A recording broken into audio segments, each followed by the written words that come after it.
बहुत अच्छा लग रहा है, बहुत दिन बाद देखे हम लोग। हाँ, बहुत दिनों के बाद देख रहे हैं, बिल्कुल जी, भी बहुत अच्छा लग रहा है जो हमारे सुपुरी साहब भी जुड़े हैं इस कार्यक्रम से। जी। चलिए, बद्री बद्री जी भी भी आ हैं। गए। हाँ जी जी। हाँ, नमस्कार सर। हाँ सर, हमारे प्रोफेसर सलील मिश्रा जी हैं, पुराने एलुमनाई भी। जी जी। Nice to see you. अच्छा, very nice to see you sir. और बद्री जी भी हमारे आ गए हैं। भाई नमस्कार। हाँ, नमस्कार नमस्कार, सब ठीक है। जी नमस्कार। आज ही बद्री का था आर्टिकल, आज या कल इंडियन एक्सप्रेस में, शायद आज ही था ना। जी जी, कल था। हाँ, कल था। अच्छा अच्छा, कल, हाँ सॉरी, कल था। सर नमस्कार। नमस्कार, कैसे हैं? टर्मिनोलॉजीज किस तरह से हमारी आजकल की पॉलिटिकल टर्मिनोलॉजी भी नई तरह की बन रही है। सर प्रणाम सर, आप सभी को। सर हाँ, प्रणाम। नमस्कार। हाँ, नमस्कार नमस्कार जितेंद्र, संतोष। हमारा म्यूट पे है जितेंद्र।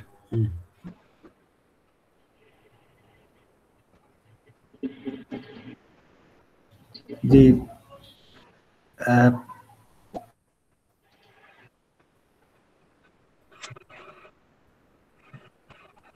कार्यक्रम में कुमार सुपुरी सर भी ज्वाइन किए हुए हैं। सर का हम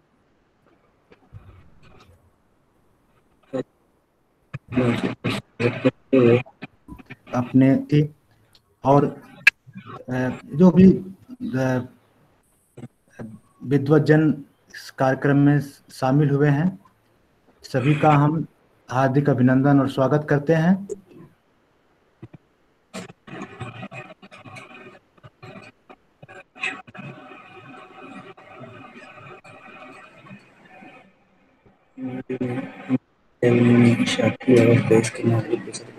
और ज्वाइन कर चुके हैं कि नहीं, कार्यक्रम को हम लोग आगे बढ़ाते हुए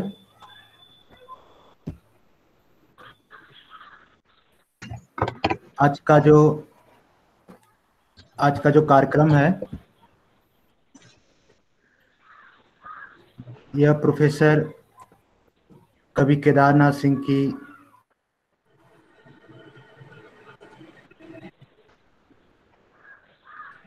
स्मृति में आयोजित की परंपरा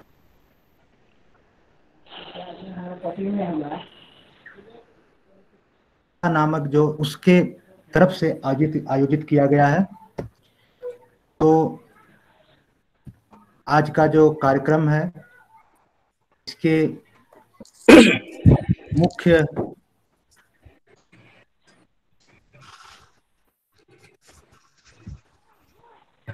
वक्ता प्रोफेसर सर बद्री नारायण जी आज के कार्यक्रम के मुख्य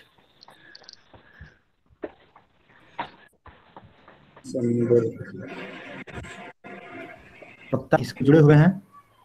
हम सभी उनका स्वागत, सबका स्वागत और अभिनंदन करते हैं। सर, कार्यक्रम शुरू करें देवेंद्र सर? हाँ, शुरू करिए जी। हाँ जितेंद्र जी, शुरू करिए। जितेंद्र जी हमारे गांव पर है, इसीलिए थोड़ी सी इनको दिक्कत हो रही होगी, लेकिन ठीक है। दिक्कत नहीं हो रही है सर कोई विशेष। मुझे लगता है कि अगर आवाज सही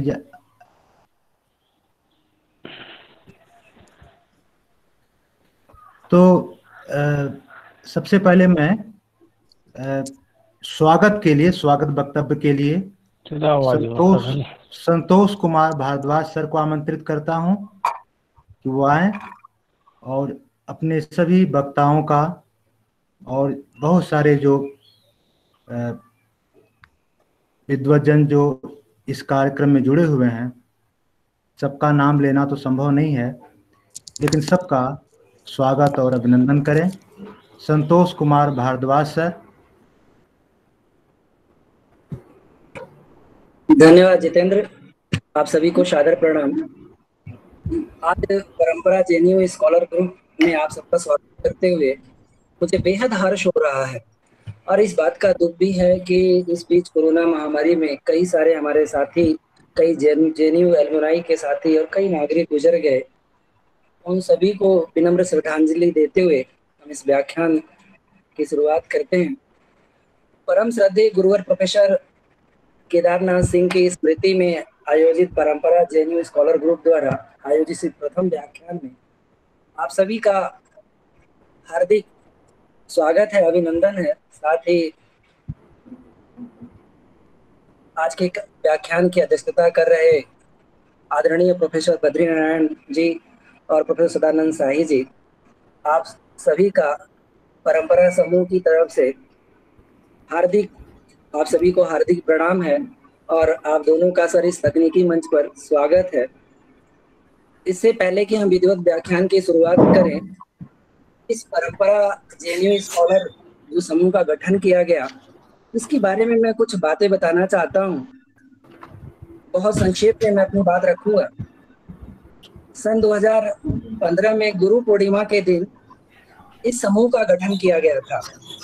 इसके गठन के पीछे मुख्य उद्देश्य यही था कि प्रोफेसर देवेंद्र चौबे सर के साथ जो शोध छात्र शोध कर रहे थे, उन सबको एक सूत्र में जोड़ना था, ताकि जब वो अपना शोध कार्य पूर्ण कर लें, अपने अपने गंतव्य स्थल को जाएं, तो इस समूह के साथ जुड़े रहे।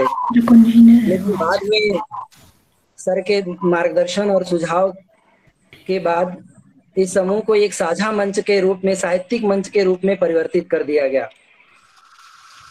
और विगत कुछ वर्षों में और इस बात का मुझे बेहद गर्व और खुशी हो रही है कि इस मंच का नामकरण और इसका गठन मेरे द्वारा ही किया गया था।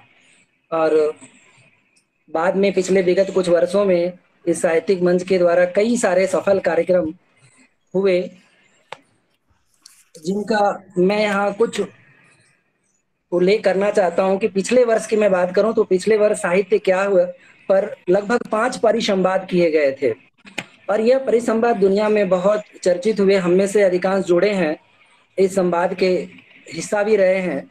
उज्बेकिस्तान से प्रोफेसर उल्फत मुहिबा, जर्मनी से प्रोफेसर राम प्रसाद भट्ट, श्रीलंका से प्रोफेसर उपुल रंजीत, मॉरिशस से प्रोफेसर गुलशन सुखलाल, चीन से युवा विद्वान रोंग फू आदि सहित कई कथाकार, चित्रा मुदगल, लेखक लीलाधर मंडलोई जी, कवि राकेश रेणु और कई सारे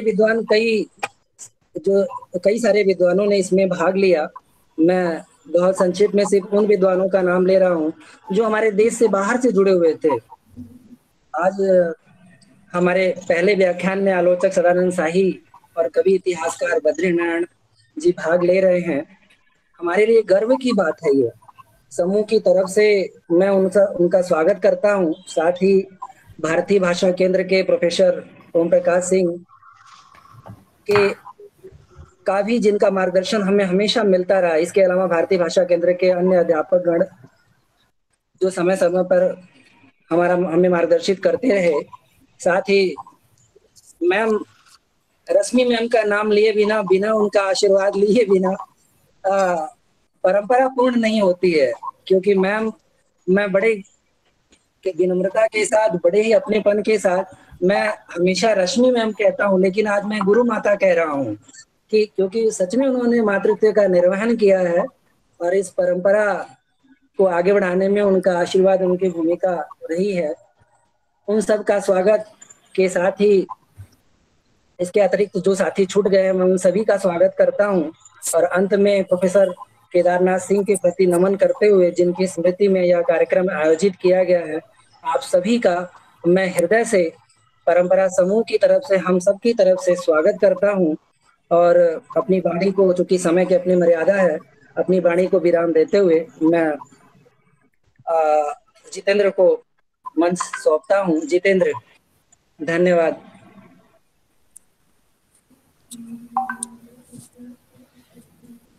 जितेंद्र माइक ऑन कीजिए।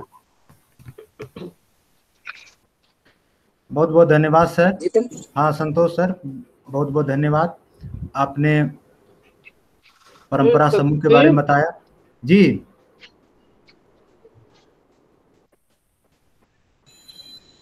और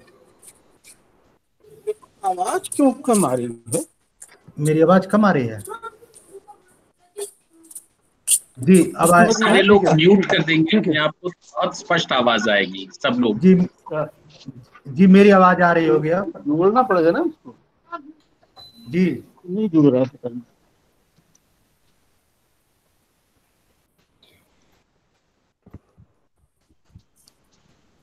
तो कार्यक्रम को आगे बढ़ाते हुए अपनी इसकी आवाज क्यों नहीं आ रही? मेरी आवाज आ रही है सर? हाँ जितेंद्र, आपकी आवाज तो आ रही है। आप साही जी की भी आवाज आ रही है हमारे पास तो। जी जी। तो कार्यक्रम को आगे बढ़ाते हुए मैं इस परंपरा समूह के स्कॉलर देवीना छैबर को आमंत्रित करता हूं कि वो आगे आए और जो हमारे वक्ता हैं उनका एक संक्षिप्त परिचय दें। साथ ही साथ आप जानते हैं कि जो यह कार्यक्रम है इसकी जो समय सीमा है बहुत ही पहले से ही एक निर्धारित रूपरेखा इसका तैयार किया गया हुआ है। तो आप सभी लोग जो भी वक्ता हैं अपनी बात रखते हैं तो समय सीमा का ध्यान रखें और इसके साथ ही ये कार्यक्रम जो इसका जो नियत समय रखा गया है उस समय पर कार्यक्रम समाप्त हो। तो सबसे पहले मैं अपने वक्ताओं का परिचय देने के लिए देवीना को आमंत्रित करता हूं कि वो आए और आज के जो वक्ता हैं जिनको हमें सुनना है उनका एक परिचय हमारे सामने रखें। देवीना।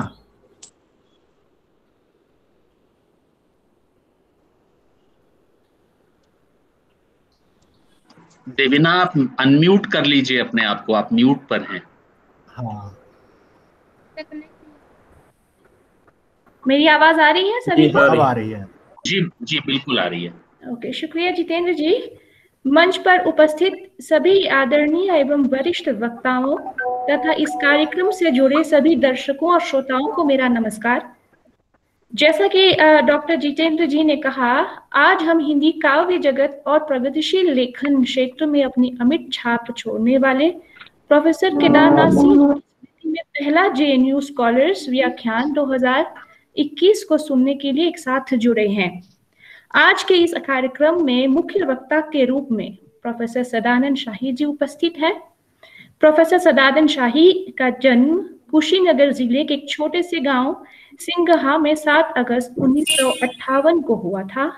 आप बनारस हिंदू विश्वविद्यालय के हिंदी विभाग में प्रोफेसर हैं। भोजपुरी अध्ययन केंद्र के संस्थापक तथा समन्वयक के रूप में आपका महत्वपूर्ण योगदान रहा है। हिंदी और भोजपुरी के प्रचार प्रसार के लिए आपको अनगिनत राष्ट्रीय एवं अंतर्राष्ट्रीय पुरस्कारों से सम्मानित किया गया है। सन 2007 में एक सक्रिय तथा कर्मनिष्ठ हिंदी और भोजपुरी सेवी के रूप में आपको शब्दम सम्मान से नवाजा गया था। अपभ्रंश के धार्मिक मुक्तक और हिंदी संत काव्य असीम कुछ भी नहीं तथा सुख एक बासी चीज है जैसी पुस्तकों के रचयिता के रूप में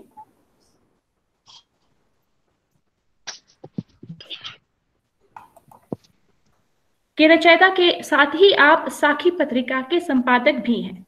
आज के कार्यक्रम की अध्यक्षता कर रहे हैं प्रोफेसर बद्री नारायण जी।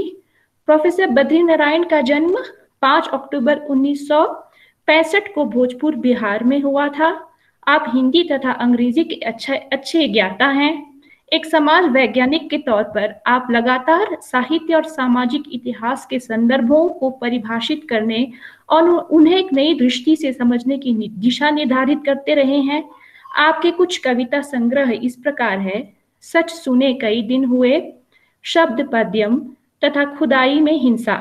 सामाजिक इतिहास को समझने के लिए आपकी महत्वपूर्ण रचनाओं में लोक संस्कृति में राष्ट्रवाद, उपेक्षित समुदायों का आत्म इतिहास, सन 57 की लोक स्मृतियां आदि शामिल हैं।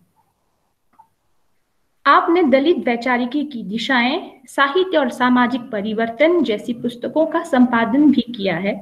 आपको भारत भूषण पुरस्कार, बनारसी प्रसाद भोजपुरी सम्मान, शमशेर सम्मान तथा केदार सम्मान से नवाजा गया है। संप्रति आप गोविंद वल्लभ पंत सामाजिक विज्ञान संस्थान इलाहाबाद के निदेशक के रूप में कार्यरत हैं। इस मंच पर प्रोफेसर ओम प्रकाश सिंह जी भी उपस्थित हैं। प्रोफेसर ओम प्रकाश सिंह जी आचार्य रामचंद्र शुक्ल ग्रंथावली के संपादक हैं। संप्रति आप जवाहरलाल नेहरू विश्वविद्यालय के भारतीय भाषा केंद्र के अध्यक्ष का पद संभाल रहे हैं। आज के कार्यक्रम में प्रोफेसर देवेंद्र चौबे जी व्याख्यान प्रसंग पर अपनी बात रखेंगे। प्रोफेसर चौबे जवाहरलाल नेहरू विश्वविद्यालय के भारतीय भाषा केंद्र के वरिष्ठ प्राध्यापक तथा समकालीन हिंदी कथाकार एवं आलोचक हैं। अब मैं प्रोफेसर ओम प्रकाश सिंह जी से निवेदन करूंगी कि कार्यक्रम को आगे बढ़ाते हुए इस कार्यक्रम के शीर्षक पर अपनी टिप्पणी प्रस्तुत करें।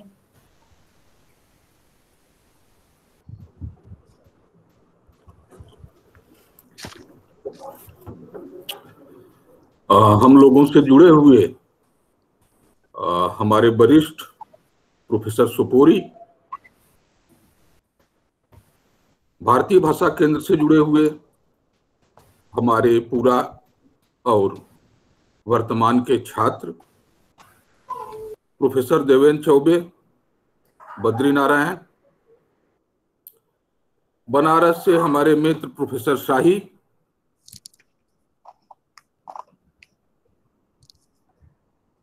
एक तरह से जवाहरलाल नेहरू विश्वविद्यालय अपने छात्रों को जो संस्कार देता है, उस संस्कार में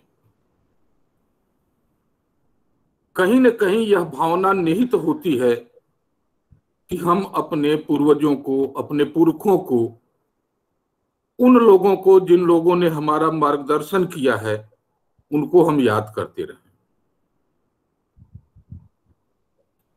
केवल भारतीय भाषा केंद्र ही नहीं बल्कि जेएनयू से जुड़े हुए लगभग सभी छात्र भारतीय भाषा केंद्र के केदारनाथ जी को याद करते हैं, नामवर जी को याद करते हैं, गंगा प्रसाद बिमल को याद करते हैं, और न केवल याद करते हैं बल्कि उनसे कुछ न कुछ सीखते रहते हैं। उनके कार्यों से, उनके व्यवहार से, उनके समय, उनके साथ जो बिताया गया समय है, उससे। केदार जी को गए हुए अभी बहुत दिन नहीं हुए हैं। हम लोगों में से अधिकांश लोगों ने उनके साथ कुछ समय बिताया है, कुछ क्षण जिया है उनके साथ, उनसे बातचीत की है और एक कवि हृदय को पहचानने की कोशिश की है। वे हमारे लिए कवि हैं, अध्यापक हैं, अभिभावक हैं। इन रूपों में केदार जी को याद करना और उनको याद करने के लिए आप लोगों ने यह आयोजन किया, यह सुखद है। देवेंद्र चौबे कभी कभी ऐसे काम कर जाते हैं जो चौंकाता है। मुझे कहने में संकोच नहीं है कि इस ग्रुप के बारे में मुझे कोई जानकारी नहीं थी, न तो इस कार्यक्रम के बारे में कोई जानकारी थी। कल या परसों ही मुझे इसकी जानकारी मिली और आज जब देवेंद्र चौबे से मेरी बातचीत हुई तो उस बातचीत के सिलसिले में मैंने उनसे कहा कि यह कार्यक्रम और आगे बढ़ना चाहिए और केवल भारतीय भाषा केंद्र ही नहीं, जिस किसी स्तर पर भी हम लोग इसमें सहयोग कर सकते हैं, हम सब आपके साथ रहेंगे। किसी रचनाकार पर, किसी व्यक्ति पर, किसी साहित्यकार पर हम किनको सुने? एक ऐसे रचनाकार जिनको कि हम थोड़ा सा जानते हैं, उनको और जानने के लिए हम किस तरह का प्रयास करें? तो जाहिर है कि हम उनके नजदीक जाते हैं जिन्होंने उस रचनाकार के साथ, उस व्यक्तित्व के साथ हमसे और आपसे अधिक समय उनके साथ बिताया होगा। मैं जानता हूं कि प्रोफेसर शाही, मैं यह तो नहीं कहूंगा कि केदारनाथ जी के सबसे प्रिय रहे हैं, लेकिन यह जरूर कहूंगा कि केदारनाथ जी के बहुत ही नजदीक रहे हैं।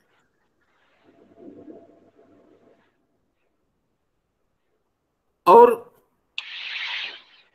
केदारनाथ जी को समझने के लिए, केदारनाथ जी की कविता को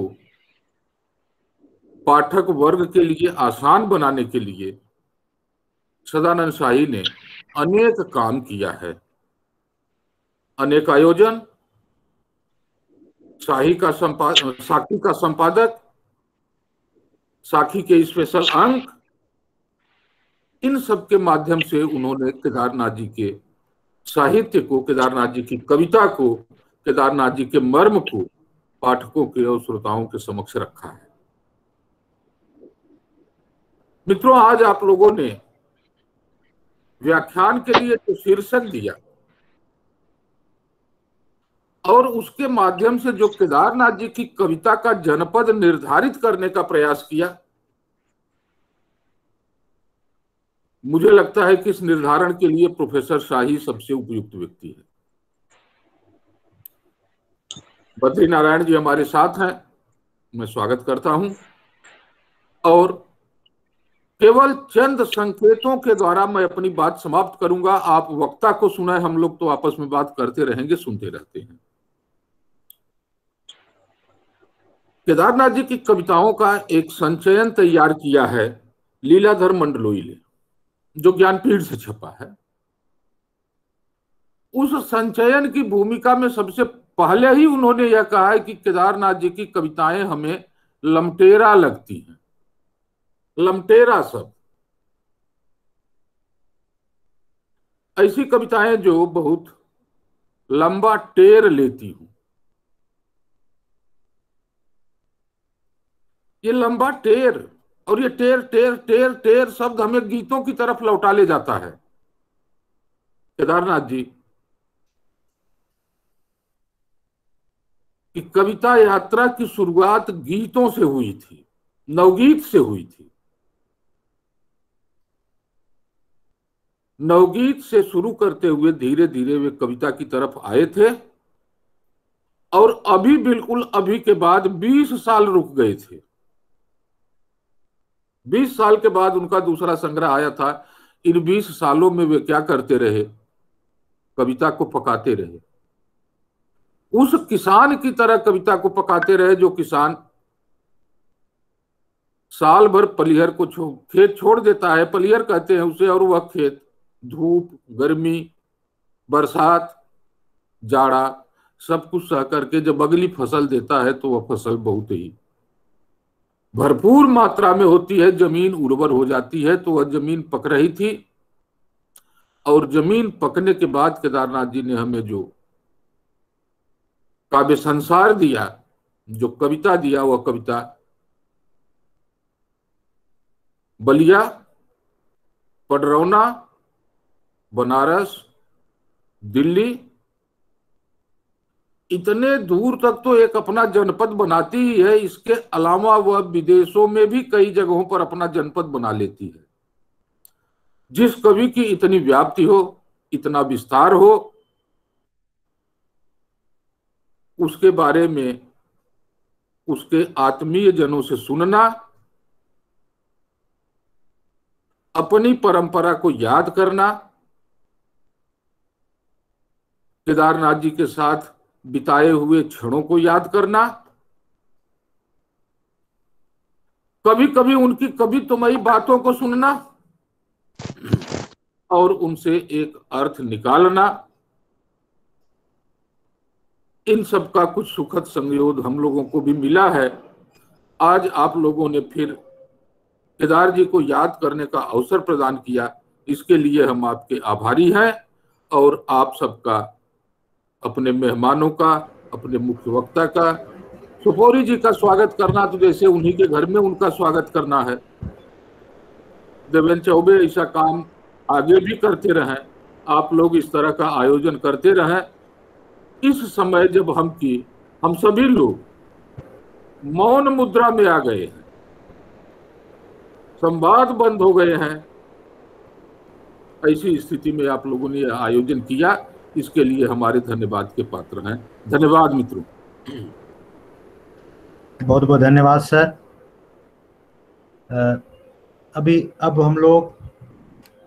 अब मैं आमंत्रित करता हूं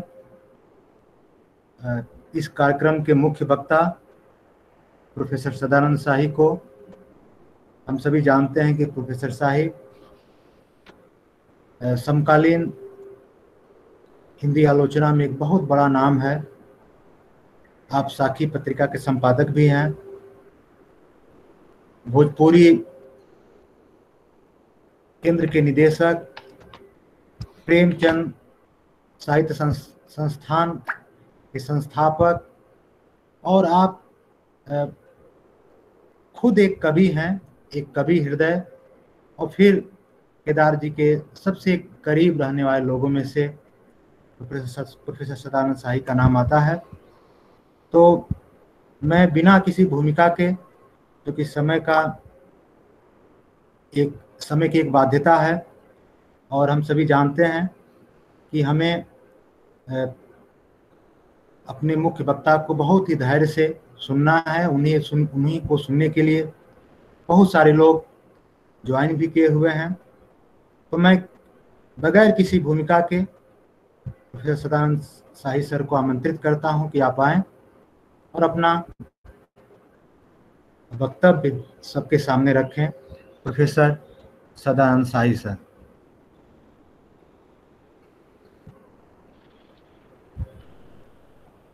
नमस्कार मित्रों, मेरी आवाज आ रही है जितेंद्र? जी बहुत सही आ रही है, आवाज में कोई दिक्कत नहीं है।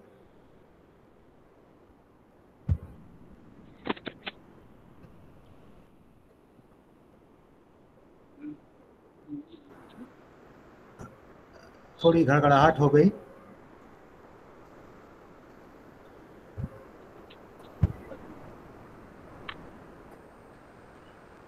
नमस्कार मित्रों,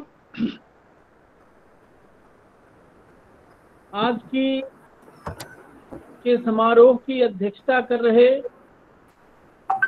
बंधुवर प्रोफेसर बद्री नारायण तिवारी जी, भारतीय भाषा केंद्र जेएनयू के अध्यक्ष बंधुवर ओम प्रकाश सिंह जी, इस व्याख्यान प्रसंग की परिकल्पना करने वाले मेरे मित्र प्रोफेसर देवेंद्र चौबे, संतोष भारद्वाज जी, देवीना अक्षयवर जी, और इस सत्र का संचालन कर रहे प्रियवर जितेंद्र यादव, और आभासी माध्यम से इस कार्यक्रम में शामिल जवाहरलाल नेहरू विश्वविद्यालय से जुड़े साहित्यिक जन और कवि केदारनाथ सिंह की कविता से प्रेम करने वाले बंधुओं, मेरे लिए यह परम सौभाग्य का विषय है कि मैं केदारनाथ सिंह की कर्मभूमि रहे जवाहरलाल नेहरू विश्वविद्यालय के मंच से केदार जी के बारे में कुछ बातें साझा कर रहा हूं। हालांकि मुझे अपनी पात्रता को लेकर संदेह या गहरा संशय है कि इस महत्वपूर्ण मंच से बोलने की लियाकत मुझ में है, सिवाय इसके कि मैं प्रोफेसर देवेंद्र चौबे का मित्र हूं। जब से देवेंद्र चौबे ने यहाँ बोलने का न्योता दिया है, तभी से मेरे मन में यह विचार उमड़ उठ रहा है। वैसे प्रोफेसर चौबे के मित्रों की संख्या भी बहुत विस्तृत है और उनमें बहुतेरे विद्वान हैं जिनकी समझ और जिनका अध्ययन मुझसे कई गुना ज्यादा है केदार जी की कविता के बारे में। पर मुझे चौबे जी के विवेक पर भी भरोसा है। कुछ तो सोचा होगा उन्होंने यूं ही नहीं तय कर लिया होगा। इसी उधेड़ बुन में मेरा ध्यान इस ओर गया और जैसा कि कुछ साथियों ने इशारा भी किया कि केदार जी पर बोलने के लिए ऐसे व्यक्ति को बुलाया जाए, केदार जी की कविता के जनपद पर बोलने के लिए ऐसे व्यक्ति को आमंत्रित किया जाए जो कम से कम केदार जी की कविता के जनपद का नागरिक हो।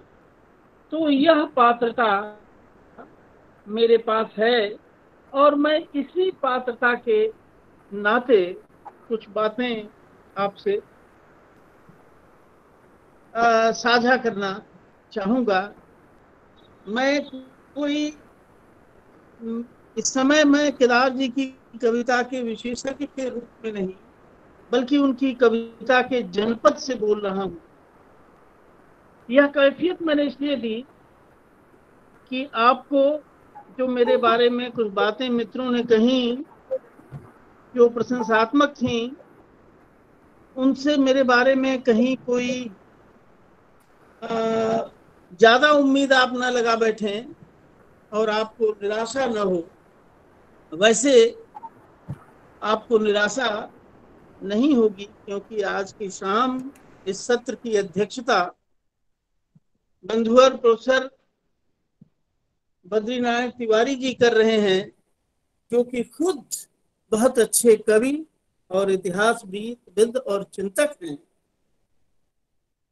तो इस बिना पर आप आश्वस्त हो सकते हैं कि यह शाम एक सार्थक शाम होगी। जैसा कि आप सब जानते हैं, आज की बातचीत का जो शीर्षक चुना गया है, उठता हाहाकार जिधर है, यह केदार जी की कविता की ही पंक्ति है। उनकी एक कविता अकाल में सारस संग्रह में है, निराला के प्रति। उस कविता की पहली ही पंक्ति है, उठता हाहाकार जिधर है। आप सब ने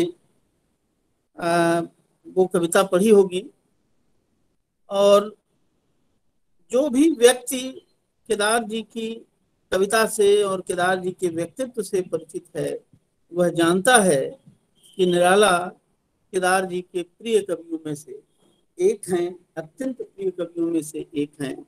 अनेक कविताओं में केदार जी ने निराला को याद किया है। और जवाहरलाल नेहरू विश्वविद्यालय से जुड़े बहुत से हमारे मित्र हैं जिन्हें कक्षाओं में केदारनाथ सिंह से निराला की कविताएं पढ़ने का सौभाग्य प्राप्त हुआ होगा। तो वे लोग इस मर्म को, निराला और केदारनाथ सिंह के एक जो भावात्मक संबंध है, उसको मुझसे बेहतर जानते होंगे। तो निराला को याद करते हुए जो कविता है, यद्यपि आपने पढ़ी होगी, लेकिन याद ताजा करने के लिए एक बार मैं इस कविता को आपके साथ पढ़ रहा हूं। उठता हाहाकार जिधर है, उसी तरफ अपना भी घर है। खुश हूं आती है रह रह कर, जीने की सुगंध बह बह कर, उसी ओर कुछ झुका झुका सा। सोच रहा हूं रुका रुका सा, गोली गजे न हाथा पाई, अपनी है यह अजब लड़ाई। रोज उसी दर्जी के घर तक, एक प्रश्न से 100 उत्तर तक, रोज कहीं डाके पड़ते हैं, रोज उधर जाती है सीवन, दुखता रहता है अब जियो। कविता के पाठक ये अच्छी तरह जानते हैं कि इस कविता की जो आखिरी पंक्ति है, दुखता रहता है अब जीवन, यह जीवन, ये स्वयं निराला की पंक्ति है। और ये जो आखिरी पंक्ति है, पूरी कविता में कहीं निराला याद नहीं किए गए हैं और कविता निराला को याद करते हुए है, लेकिन यह आखिरी पंक्ति जो निराला की कविता से लाकर कवि ने यहाँ रख दी है, केदार जी ने यहाँ रख दी है, तो जैसे पूरी कविता का मर्म, पूरी कविता का निचोड़ इस आखिरी पंक्ति में है, दुखता रहता है यह जीवन। जिधर हाहाकार उठता रहता है, उसी तरफ हमारा घर है। कवि का जो जनपद है, उस जनपद की पहली विशेषता यह है कि जहां हाहाकार है। और हाहाकार किस लिए है? गोली नहीं चल रही है, कोई हाथापाई भी नहीं हो रही है, छोटी छोटे दुख हैं, छोटी छोटी चीजें हैं।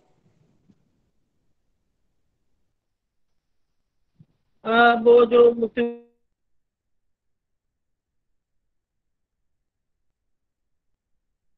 वो वाली स्थिति नहीं, छोटे छोटे अभाव हैं, रोज कहीं टाँके लगते हैं, रोज कहीं सीवन उखड़ रही है। इन छोटे छोटे और निरंतर दुखों का हाहाकार है उस जनपद में जिस जनपद से कवि का रिश्ता है, जिधर कवि का घर है।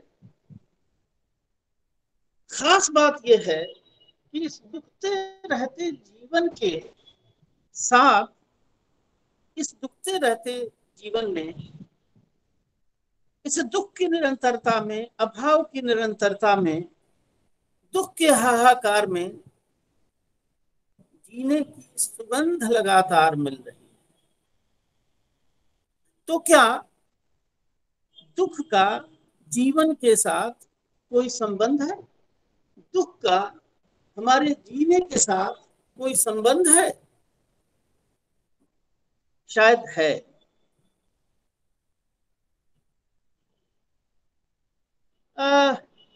दुख को अनुभव करने की संवेदना जिसके पास है और दुख को जिस घनत्व के साथ अनुभव करने की संवेदना जिसके पास है, वह उतना ही जीवित व्यक्ति है।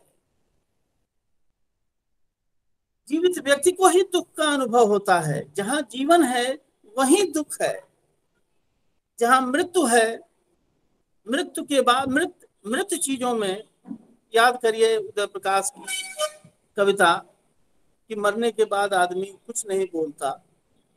तो दुख का अनुभव जीवित व्यक्ति को होता है। जहां जीवन है वहीं दुख का अनुभव होता है। दुख अपना हो या पराया हो, यदि उसे आप अनुभव कर रहे हैं तो आप एक जीवित मनुष्य हैं, आप एक जीवित समाज हैं, आप एक जीवित इंसान हैं। दुख चाहे अपना हो चाहे पराया हो, नरसिंह मेहता की याद आ रही है। वैष्णव जन तेरे कहिए जे वीर पराई जाने रे। बात केवल वैष्णव होने का नहीं है, बात जन होने का है, जीवित मनुष्य होने की बात है। पीड़ा को समझना, दुख को समझना, दुख को अनुभव करना, यह जीवित होने का लक्षण है। इसीलिए जिधर हाहाकार उठ रहा है, जिधर का जीवन दुखता रहता है, वहां ऐसी संवेदना है कि लोग अपने दुख को भी और दूसरे के दुख को भी समझ रहे हैं। खासतौर से आज जिस भयावह दौर से हम गुजर रहे हैं, इस भयावह दौर में यह बात और ठीक से समझ में आ रही है। हम रोज अखबारों में पढ़ रहे हैं कि कुछ लोगों के लिए यह महा आपदा एक महा अवसर के रूप में आ गई है। वो महा आपदा के रूप में, इस महा आपदा को महा अवसर के रूप में भुनाने में लगे हुए हैं। और इसी के साथ ऐसे भी लोग हमको दिखाई पड़ रहे हैं जो दूसरों का दुख दूर करने के लिए प्राण से न केवल जुटे हुए हैं बल्कि अपने प्राण गंवा रहे हैं। तो इसलिए वीर पराई जानने का जो नरसिंह मेहता बात कहते हैं, वो दरअसल केवल वैष्णव होने की बात नहीं है, वह मनुष्य होने की और जीवित मनुष्य होने की बात है। और जिस ओर केदारनाथ सिंह की कविता इशारा कर रही है कि उठता हाहाकार जिधर है, तमाम सारे दुख के बावजूद जीने की सुगंध उस इलाके से आ रही है। इस कविता को पढ़ते हुए मुझे टॉलस्टॉय की एक बहुत ही प्रसिद्ध पंक्ति, जो केदार जी की भी बहुत प्रिय पंक्ति थी,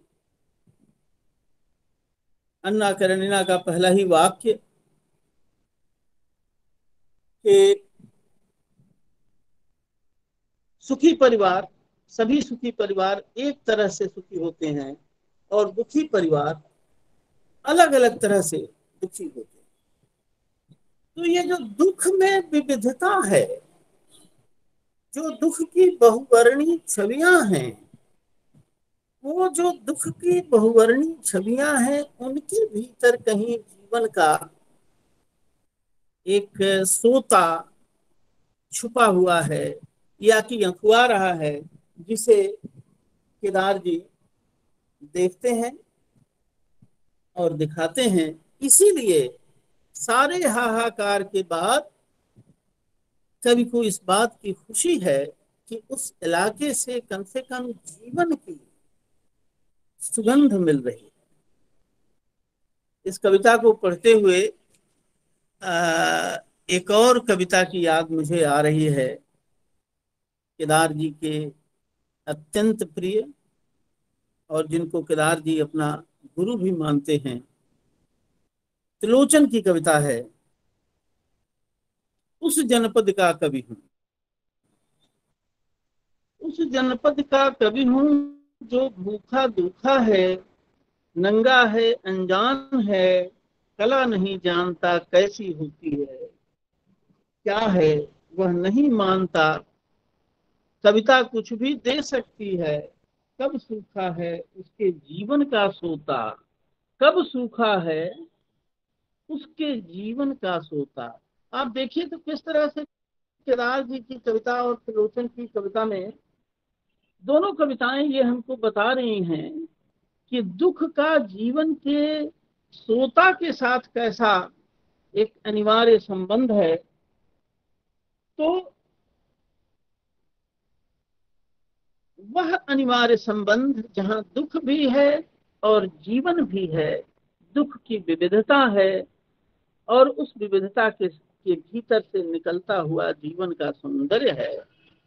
यह केदार जी ने अपने जनपद का नाम नहीं लिया है। त्रिलोचन तो अपनी कविता में कहते भी हैं कि मैं उस जनपद का कवि हूं जो भूखा दुखा है। केदारनाथ सिंह कहते हैं कि उसका हाहाकार जिधर है उसी तरफ अपना भी घर है। लेकिन भूख दोनों जगह है, दुख दोनों जगह है और जीवन का सोता दोनों जगह है, अनवरत जारी है। यह कैसा दुख है? इस दुख के सिरे को पकड़ करके हम केदारनाथ सिंह की कविता के जनपद तक पहुंच सकते हैं शायद। केदार जी की कविता के पाठक इस बात से अच्छी तरह परिचित हैं कि हमारे भारतीय उपमहाद्वीप में ही नहीं, इसके बाहर भी दुख की पहचान करने वाले और दार्शनिक स्तर पर दुख का और व्यावहारिक स्तर पर भी दुख का निदान प्रस्तुत करने वाले बुद्ध बार बार केदार जी की कविता में आते हैं। वो सारी कविताओं की ओर मैं का जिक्र करके मैं आपका केवल बस इशारा कर रहा हूं। जो उनकी बाघ कविता है उसमें भी बुद्ध आते हैं, बुद्ध से कविता है, बुद्ध के बारे में सूचना कविता है। तो सीधे सीधे शीर्षक देकर के, और कई कविताओं में शीर्षक कोई और है लेकिन भीतर कहीं बुद्ध की उपस्थिति है। तो ये जो दुख है और ये दुख की उपस्थिति है और दुख के साथ कवि का जो तादात्म्य है, जो बर्ताव है, वो कहीं न कहीं इस दुख को और इस दुख से, यह दुख जिस जनपद में व्याप्त है उस जनपद के साथ केदारनाथ सिंह की जो आत्मीयता है, जो संबंध है, जो संलग्नता है, कहीं न कहीं इन दोनों चीजों को जोड़ने में बुद्ध की भूमिका हमको दिखाई पड़ती है। एक कविता में केदारनाथ सिंह कहते हैं कि दुख है तो उसका निदान भी होगा, दुख है तो उसका निदान भी होगा। पर महाभिषक क्या निर्वाण के अलावा इसका कोई इलाज नहीं? यही केदारनाथ सिंह का कवि बुद्ध से जो सवाल करते हैं कि निर्वाण में तो दुख का इलाज है, लेकिन जीते जी दुख के इलाज का कोई उपाय है क्या? तो बुद्ध के साथ जो संवाद है केदारनाथ सिंह का, वो एक खास जनपद की ओर इशारा करता है, और वह जनपद जो भूखा है, दुखा है और दुख के साथ। इसलिए कई ऐसी आपके ध्यान में एक केदार जी के अत्यंत प्रिय कवि रहे हैं और विभिन्न कारणों से, और बहुत अच्छे कवि गीतकार रहे हैं। बंधुवर ओम प्रकाश जी गीतों की बात कर रहे थे। देवेंद्र कुमार जो कि एक दलित कवि थे कि नहीं है, लेकिन दलित परिवार में जन्म उनका हुआ था और बहुत ही बेहतरीन गीतकार थे, कवि थे। उनके ऊपर केदारनाथ सिंह की एक कविता है, और किस तरह से अपने इस जनपद को, अपने जनपद के कवि को बुद्ध के साथ जोड़कर देखने का प्रस्ताव केदारनाथ सिंह करते हैं। कुशीनारा, देवेंद्र कुमार का जन्म कुशीनगर में हुआ था, और कुशीनगर का संबंध बुद्ध से है। कुशीनारा के जल से जन्मे थे वे, लगभग उसी तट से जहां बुद्ध ने अंतिम स्नान किया था। इसलिए बुद्ध की हंसी के दो चार कण उन्हें सहज ही मिल गए थे उत्तराधिकार में। अपनी आबो हवा से और भी बहुत कुछ मिला था उन्हें, दुख, अपमान, जहालत, और इन सब के बीच इन सब पर हंसने की एक अद्भुत क्षमता थी। ये कविता जब मैं पढ़ता हूँ तो मुझे लगता है कि ये केवल देवेंद्र कुमार की विशेषता नहीं है, बल्कि उस पूरब की विशेषता है जिस पूरब को हम केदारनाथ सिंह के जनपद के रूप में जानते और पहचानते हैं। उस पूरब के जीवन की विशेषता है कि जो दुख को, अपमान को, जहालत को, अभाव को झेलता रहता है, और उसके पास एक अद्भुत क्षमता है कि वह इन सब के ऊपर हंसने की क्षमता, इनका मजाक उड़ाने की क्षमता, इनको निस्सार कर देने की क्षमता इस जनपद के भीतर है, जिसको केदारनाथ सिंह देवेंद्र कुमार की शख्सियत में देखते और पहचानते हैं। आप में से बहुतों को मालूम होगा, केदार जी ने जिक्र किया होगा, उन्होंने लिखा भी है अपने कब्रिस्तान में पंचायत, जो उनकी किताब है। और यह इत्तेफाक है कि केदार जी के जनपद जैसे विषय पर बातचीत करते हुए मैं उसी पडरौना और कुशीनगर के बीच में इस समय बैठा हुआ हूं, जो जहां केदार जी की एक तरह से आत्मा बसती थी, और साल में 3-4 बार वो इस इलाके में आते थे और बहुत ही आनंद पूर्वक रहते थे, सामान्य लोगों से मिलते थे। वो सब किस्से फिर कभी कहने में ये जा रहा था कि कुशीनगर में एक बार केदार जी ने तय किया कि वो बसेंगे, एक जमीन का टुकड़ा देखा उन्होंने,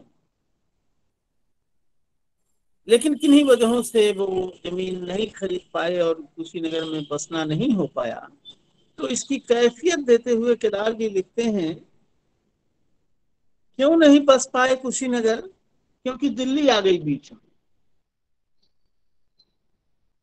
और फिर वो कहते हैं कि दिल्ली और कुशीनगर ये हमारे जीवन की वास्तविकता के दो छोर हैं और जिन्हें जुड़ने वाला पुल कभी बना ही नहीं। दिल्ली एक वास्तविकता है, कुशीनगर दूसरी वास्तविकता है, और इनके बीच कोई पुल बना नहीं है। इत्तेफाक से वह पुल अगर हमको कहीं दिखाई पड़ता है तो केदारनाथ सिंह की कविता में दिखाई पड़ता है। और बार बार वो कहते हैं कि मैं मिलूं अपने लोगों से तो ऐसे मिलूं कि दिल्ली न आए बीच में, पूरा रास्ता तय कर लूं, दिल्ली न आए बीच में। तो यह जो कुशीनगर है वह केवल उत्तर प्रदेश का एक जनपद नहीं है।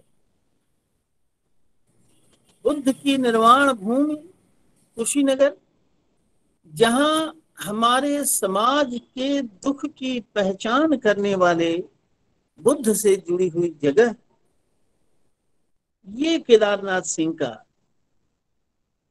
एक ऐसा जनपद है, उसके साथ ऐसा उनका लगाव है जो जीवन भर बना रहा, जीवन में भी और कविता में भी। मैं कहना ये चाहता हूं कि जो लिखते हैं केदार जी कि दिल्ली और कुशीनगर में पुल नहीं बना, बार बार मित्रों हम बात करते हैं कि भारत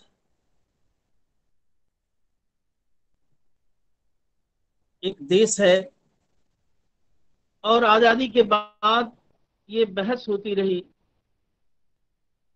कि इस भारत में एक इंडिया है और एक भारत है। ये कविता जो केदार जी की पंक्ति है, दिल्ली और कुशीनगर, उसको मैं इस तरह से भी देखने का प्रस्ताव करता हूं कि इंडिया और भारत ये दो भिन्न तरह के समाज हमारे देश में हैं। और आजकल तो इंडिया के साथ एक न्यू इंडिया भी आ गया है। 2 स्तरीय भारत था, अब 3 स्तरीय भारत हो गया है। 3 टायर वाले डिब्बे आ गए हैं। तो एक न्यू इंडिया है, एक इंडिया है, एक भारत है। केदारनाथ सिंह का जो जनपद है, उनकी कविता का जो जनपद है, वह वही भारत है जिस भारत में आज भी भारत की बहुसंख्यक आबादी रहती है, अपने अनगिनत दुखों के साथ, अपने अनगिनत अभावों के साथ, अपने अनगिनत तकलीफों के साथ वो रहती है और अपना जीवन जी रही है। तो केदारनाथ सिंह की कविता का जो जनपद है, वैसे तो एक कविता में एक बहुत ही प्यारी कविता है उनकी, एक पुरबिया का आत्मकथ। वो बार बार, जैसे कबीर ने कहा था कि बोली हमारी पूरब की हमें लखे नहीं कोय, हमको तो सोई लखे जो धुर पूरब का होए। तो केदार जी ने एक कविता लिखी, एक पुरबिया का आत्मकथ्य, और वो अपने को पुरबिया के रूप में। पर्वतों में मैं अपने गांव का टीला हूँ, पक्षियों में कबूतर, भाखा में पूर्वी, दिशाओं में उत्तर, वृक्षों में बबूल। अपने समय के बजट में एक दुखती हुई भूल, नदियों में चंबल, सर्दियों में एक बुढ़िया का कंबल। इस समय यहाँ हूँ, पर ठीक इसी समय बगदाद में जिस दिल को चीर गई गोली, वहां भी हूँ। हीरा खून अपने मूछे से पूछता, मैं वही पुरबिया हूँ जहां भी। तो आप देखें तो भारत के संदर्भ में मैंने जैसा बताया कि यह जो पूरब है, वह पूरब कुशीनगर और आरा और छपरा और ये वाला जो हिस्सा है भारत का, प्राथमिक तौर पर बलिया और चकिया, यह पूरब है। लेकिन इस पूरब को देखते हुए केदारनाथ सिंह इसकी एक सामान्य विशेषता चिन्हित करते हैं, और वह सामान्य विशेषता है, दुखता रहता है यह जीवन। और जहां जहां दुख है, जहां जहां तकलीफ है, जहां जहां अभाव है, जहां जहां उत्पीड़न है, जहां जहां अन्याय है, केदारनाथ सिंह को का कवि उस जगह को से अपने को जोड़ता है, उस जगह के साथ अपना एक आत्मीय रिश्ता बनाता है। यह पंक्ति अकारण नहीं आई है कि बगदाद में जिस दिल को चीर गई गोली, वहां भी मैं। तो दुनिया के पैमाने पर देखें तो दुनिया के पैमाने पर भी पूरब और पश्चिम का एक विभाजन है, और इस विभाजन में कोई ऐसा नहीं है कि वो पश्चिम के कोई दुश्मन हैं, लेकिन इस विभाजन, इस डाइकटमी के भीतर जो एक अन्याय छुपा हुआ है, एक असमानता छुपी हुई है, केदारनाथ सिंह की कविता उस अन्याय और असमानता पर उंगली रखती है। बहुत सारे संदर्भ हैं, उन संदर्भों को जो पश्चिम के ने जो दुनिया पर अन्याय किए हैं, उन संदर्भों पर केदारनाथ सिंह ने उंगली रखी है। और भारत के परिप्रेक्ष्य में इंडिया और भारत की जो एक डाइकॉटमी है, जो उसके बीच एक संवादहीनता है, उस संवादहीनता पर केदारनाथ सिंह उंगली रखते हैं। और जिस मिट्टी में उनका जन्म हुआ है, और उस मिट्टी की जो शक्ल है, उस मिट्टी का जो रंग है, उस मिट्टी की जो गंध है, कई बार तो ऐसा लगता है कि केदारनाथ सिंह पंचतत्व के हम सब बने हुए हैं, लेकिन इसका जितना गहरा एहसास केदारनाथ सिंह को है, उनकी कविताओं में दिखाई पड़ता है, कम कम दिखाई पड़ता है।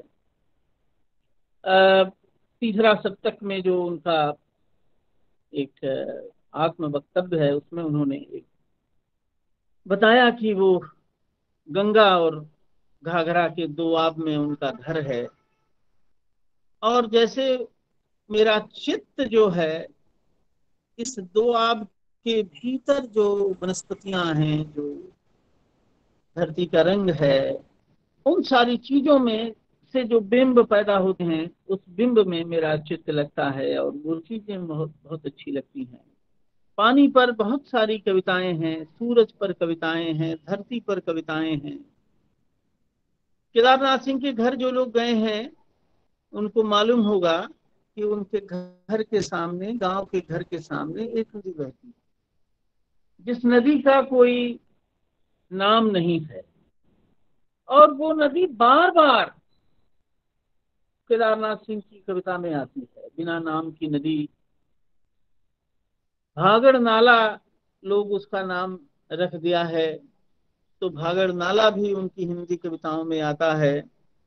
आप में से बहुतों को मालूम होगा, और जिन लोगों को नहीं मालूम है उनकी जानकारी के लिए एक बात मैं कह दूं कि आखिरी दिनों में केदारनाथ सिंह ने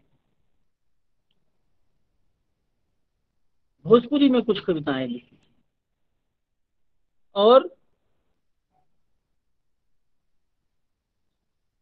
भोजपुरी में कुछ कविताएं लिखी थी, और उनकी हिंदी में लिखी बहुत सारी कविताएं ऐसी हैं कि अगर उसको थोड़ा सा टोन बदल कर पढ़ा जाए तो लगेगा कि हिंदी में लिखी गई ये भोजपुरी कविताएं हैं। और यह प्रयोग हमारे मित्र देवेंद्र जी जानते होंगे, प्रकाश उदय ने किया है, और केदार जी की कुछ कविताओं का भोजपुरी अनुवाद भी किया है।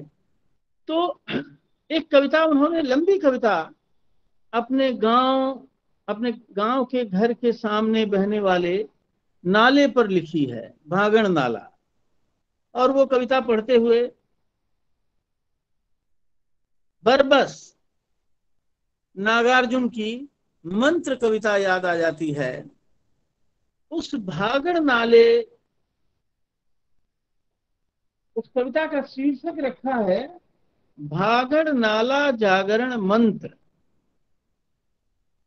कविता लंबी है इसलिए मैं उसको पढ़ूंगा नहीं, केवल मैं आपका ध्यान आकृष्ट करना चाहता हूं कि उस भागड़ नाले को, जिसका कि कोई नाम नहीं है, और बार बार केदारनाथ सिंह कहते हैं कि नदियों के नाम रखता कौन है, वो कौन सा सी व्यवस्था है जिसमें बहुत सारी ऐसी नदियां हैं जिन नदियों के नाम ही नहीं है, और उन नदियों की अपनी एक भूमिका है।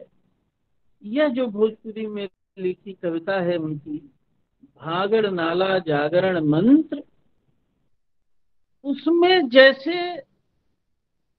भागड़ नाला को जगा रहे हैं कि तुम जगो। उस नाले में अब पानी नहीं है, कभी हुआ करता था, कभी वो नाला घाघरा और गंगा को जोड़ता था, वह सूख चुका है। नाले का पानी सूखा है, और उसके साथ ही केदारनाथ सिंह ये अनुभव करते हैं कि हमारे देश का पानी सूख रहा है, और देश का पानी ही नहीं सूख रहा है, देश का पानी मर रहा है। कहने की जरूरत नहीं है कि पानी का मरना एक मुहावरा भी है।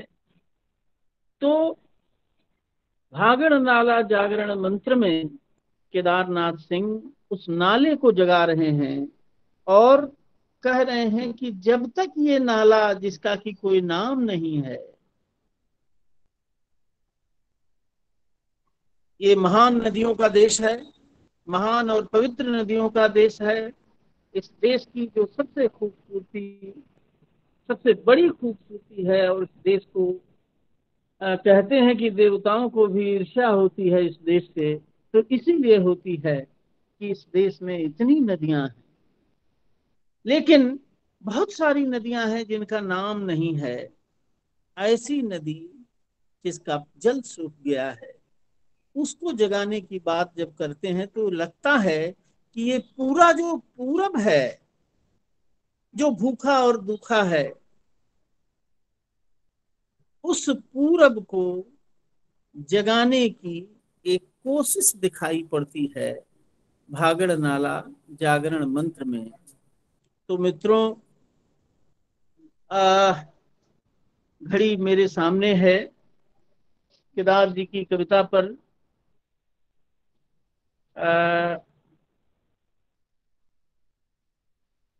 इतनी, उनके जनपद पर मैंने जो बातें की, कुछ बिखरी बिखरी बातें की, लेकिन जो मुझे मैं अनुभव करता रहा हूं कि केदारनाथ सिंह की कविता का जनपद पूरब है, पूरब के दुखी जन हैं और उस दुख के साथ जूझते हुए दुखी जन हैं, और इस तरह से यह जो दुख है और दुख के साथ मनुष्य के जीवन का जो एक प्रतिवाद है और उसके साथ एक सहजीविता है, जहां जहां दिखाई पड़ती है,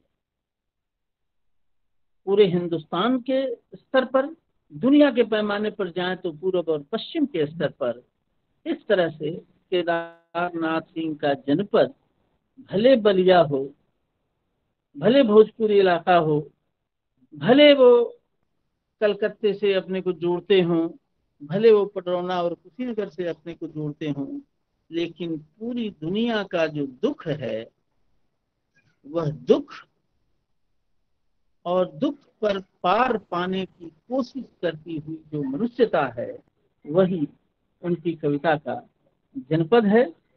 आपने मुझे यह अवसर दिया और यह सम्मान दिया, इसके लिए मैं एक बार फिर आप सबके प्रति हृदय से आभार प्रकट करता हूँ।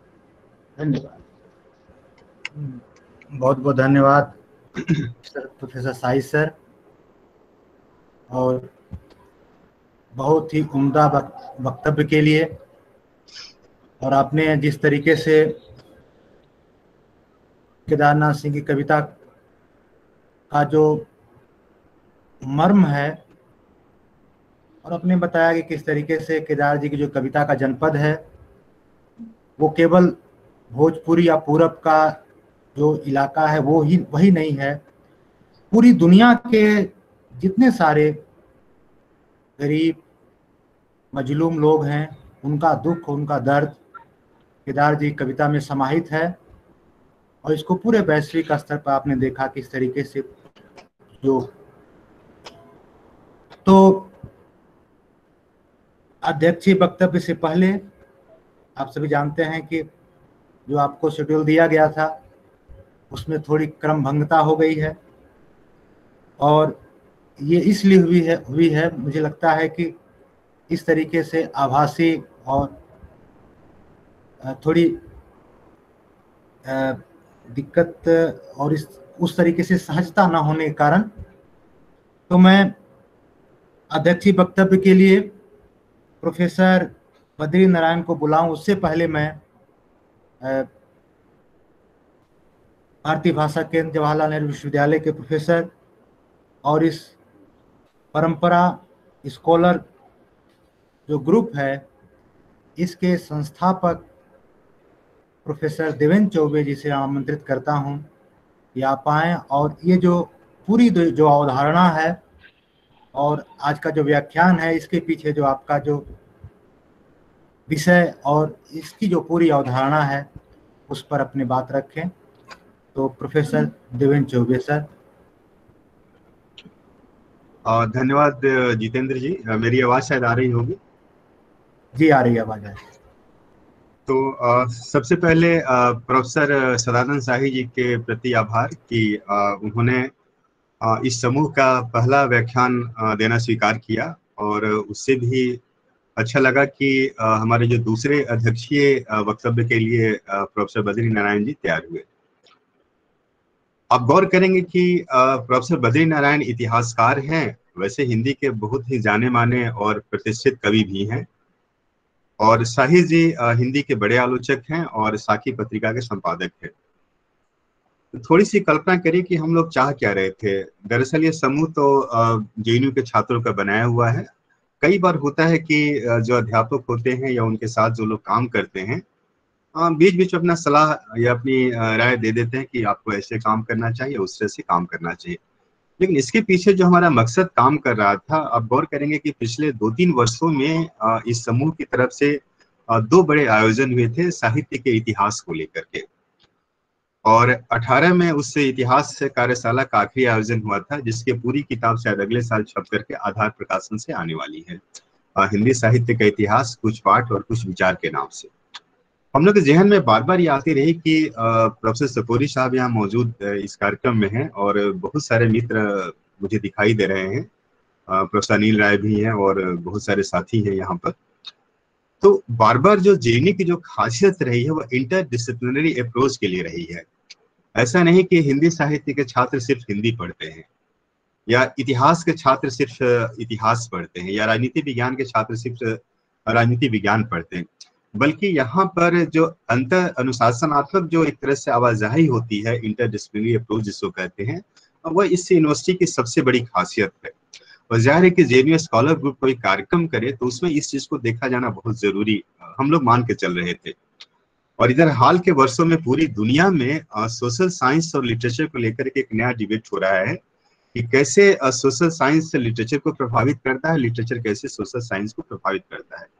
और हम लोग को बार बार लगता है कि अगर यह आवाजाही ठीक ठाक होती रहे तो जो हमारा समाज विज्ञान की जो विधाएं हैं और जो साहित्य की विधाएं हैं, उन दोनों के लिए एक बेहतर भविष्य हमारे सामने होगा। आप गौर करेंगे कि हम लोग मान के चलते हैं कि बिना इतिहास के साहित्य नहीं हो सकता है, वैसे ही बिना साहित्य के इतिहास भी संभव नहीं है। और कई बार जो हमारे फिलॉसफी है, तर्क विज्ञान है, उसके बारे में भी ये कही जाती है कि साहित्य भी मूलतः तर्क होता है, इतिहास भी तर्क होता है। अब बिना इसके मतलब एक तरह से किसी भी बहस का, परिसंवाद का कोई अर्थ नहीं होता है। और इसीलिए कहा जाता है कि मतलब इतिहास, साहित्य, दर्शन शास्त्र, राजनीति विज्ञान सबके बीच आपसी रिश्ता होता है। तो हमारी कल्पना थी कि एक हम ऐसे व्याख्यान श्रृंखला शुरू करें जिसमें सोशल साइंस और लिटरेचर के विद्वान आपस में बैठें और विचार करें कि कैसे हम इस एकेडमिक डिस्कोर्स को, एकेडमिक दुनिया को हम आगे बढ़ा सकते हैं।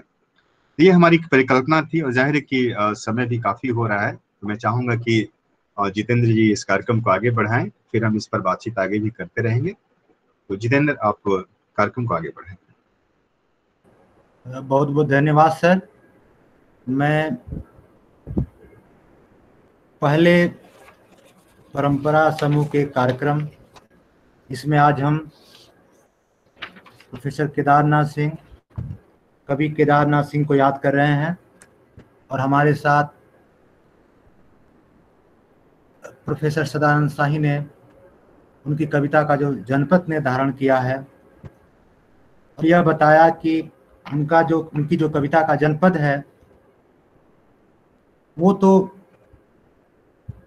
जो पूरब का इलाका है, और फिर से चाहे वो पूरब भारत का पूरब हो या दुनिया का पूरब हो, और उनकी कविता का जो दुख है, जो दुख बुद्ध के दर्शन में दिखाई देता है, इस तरीके से केदार सिंह की कविता वहाँ से भी जुड़ी हुई है। केदार जी का एक डॉक्यूमेंट्री हम लोग देख रहे थे जिसमें वो कह रहे हैं, अगर मैं कुछ दिन और कुशीनगर रह गया होता तो मैं बौद्ध धर्म अपना लिया होता। तो ये केदार जी कविता के अपने मर्म हैं, और केदार जी ना हम लोग के एक कवि के रूप में बल्कि एक शिक्षक के रूप में, एक बहुत सारे जो इसमें जुड़े हुए लोग हैं उनके एक दोस्त के रूप में भी। तो उनका एक जो बहुत सारा व्यक्तित्व हम लोगों ने देखा है। हमारे साथ बद्री नारायण सर हैं जो इतिहासकार हैं, तो इतिहासकार के साथ साथ आप बहुत बड़े कवि भी हैं, लेखक हैं। आपकी बहुत सारी किताबें जो आज देखने को मिलती हैं। अभी हाल में एक आपकी किताब आई जिसकी चर्चा बहुत चर्चा है। तो मैं इस कार्यक्रम के अध्यक्षीय वक्तव्य के लिए प्रोफेसर बद्री नारायण सर को आमंत्रित करता हूं कि सर आएं और अपना अध्यक्षीय वक्तव्य से हम सबको का मार्गदर्शन करें।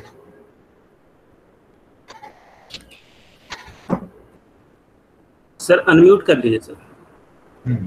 सर अनम्यूट कर लीजिए। हाँ जी सर। अब आवाज आ रही है ना?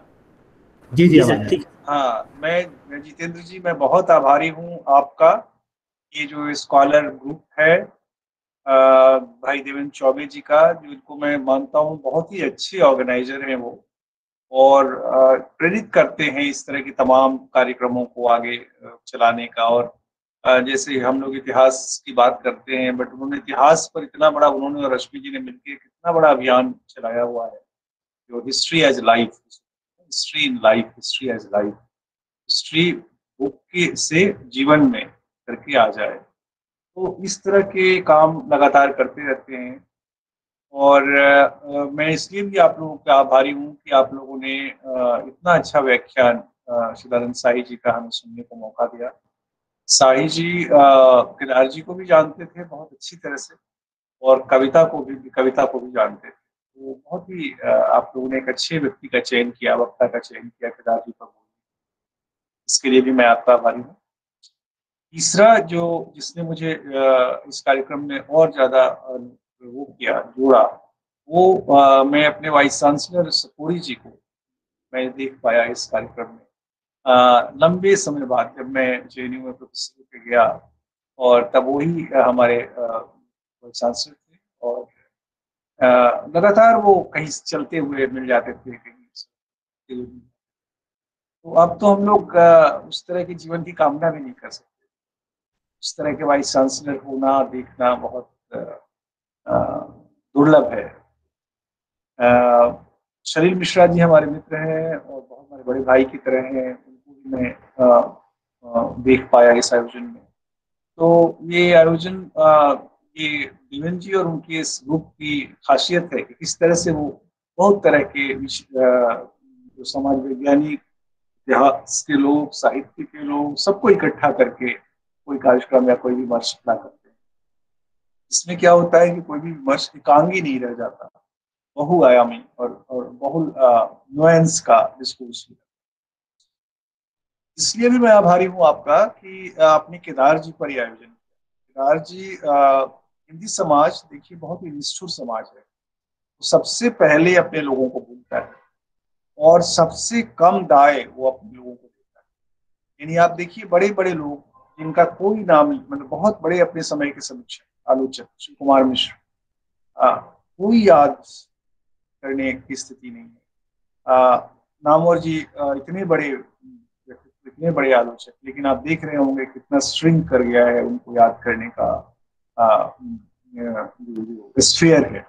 ऐसे में केदार जी को और ये केदार जी इस समय याद करना और याद करने की पूरी कहते हैं याद से आप संबंधों को रिडिफाइन करते हैं। याद बहुत बड़ी चीज होती है जीवन में, और वो बताती है जब आप व्यक्ति नहीं है और तब आप उसको याद कर रहे हैं, तो ये याद जेन्युइन याद होती है। जब वो है, पावर में है, उस समय आप जो है वो जहां भी रहेगा पावर में रहेगा।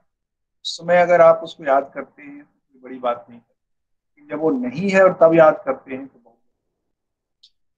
देवेन जी हमारे मित्र हैं उस समय से जब मैं पढ़ता था, और केदार जी और हमारे संबंधों को उन्होंने देखा है, क्योंकि मैं प्राय इन्हीं के कमरे में ठहरता था या इन्हीं के घर में ठहर रहता था जब मैं केदार जी से मिलने जाता था।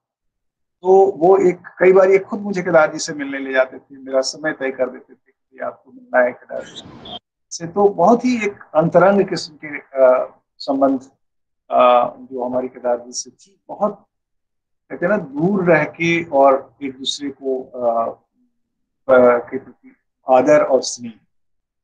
वो बहुत शो नहीं करते थे हम लोगों के प्रति अपना प्रेम, बहुत कंटेंट रहते थे, लेकिन वो एक तरह से कहते हैं ना जब देखते थे तो उछल जाते थे, है ना, खुशी जो उनके भीतर आती थी। केदार जो देवेन जी ने देखा है, केदार जी को याद करने का मतलब क्या है, मैं बात यहाँ से शुरू करता हूँ।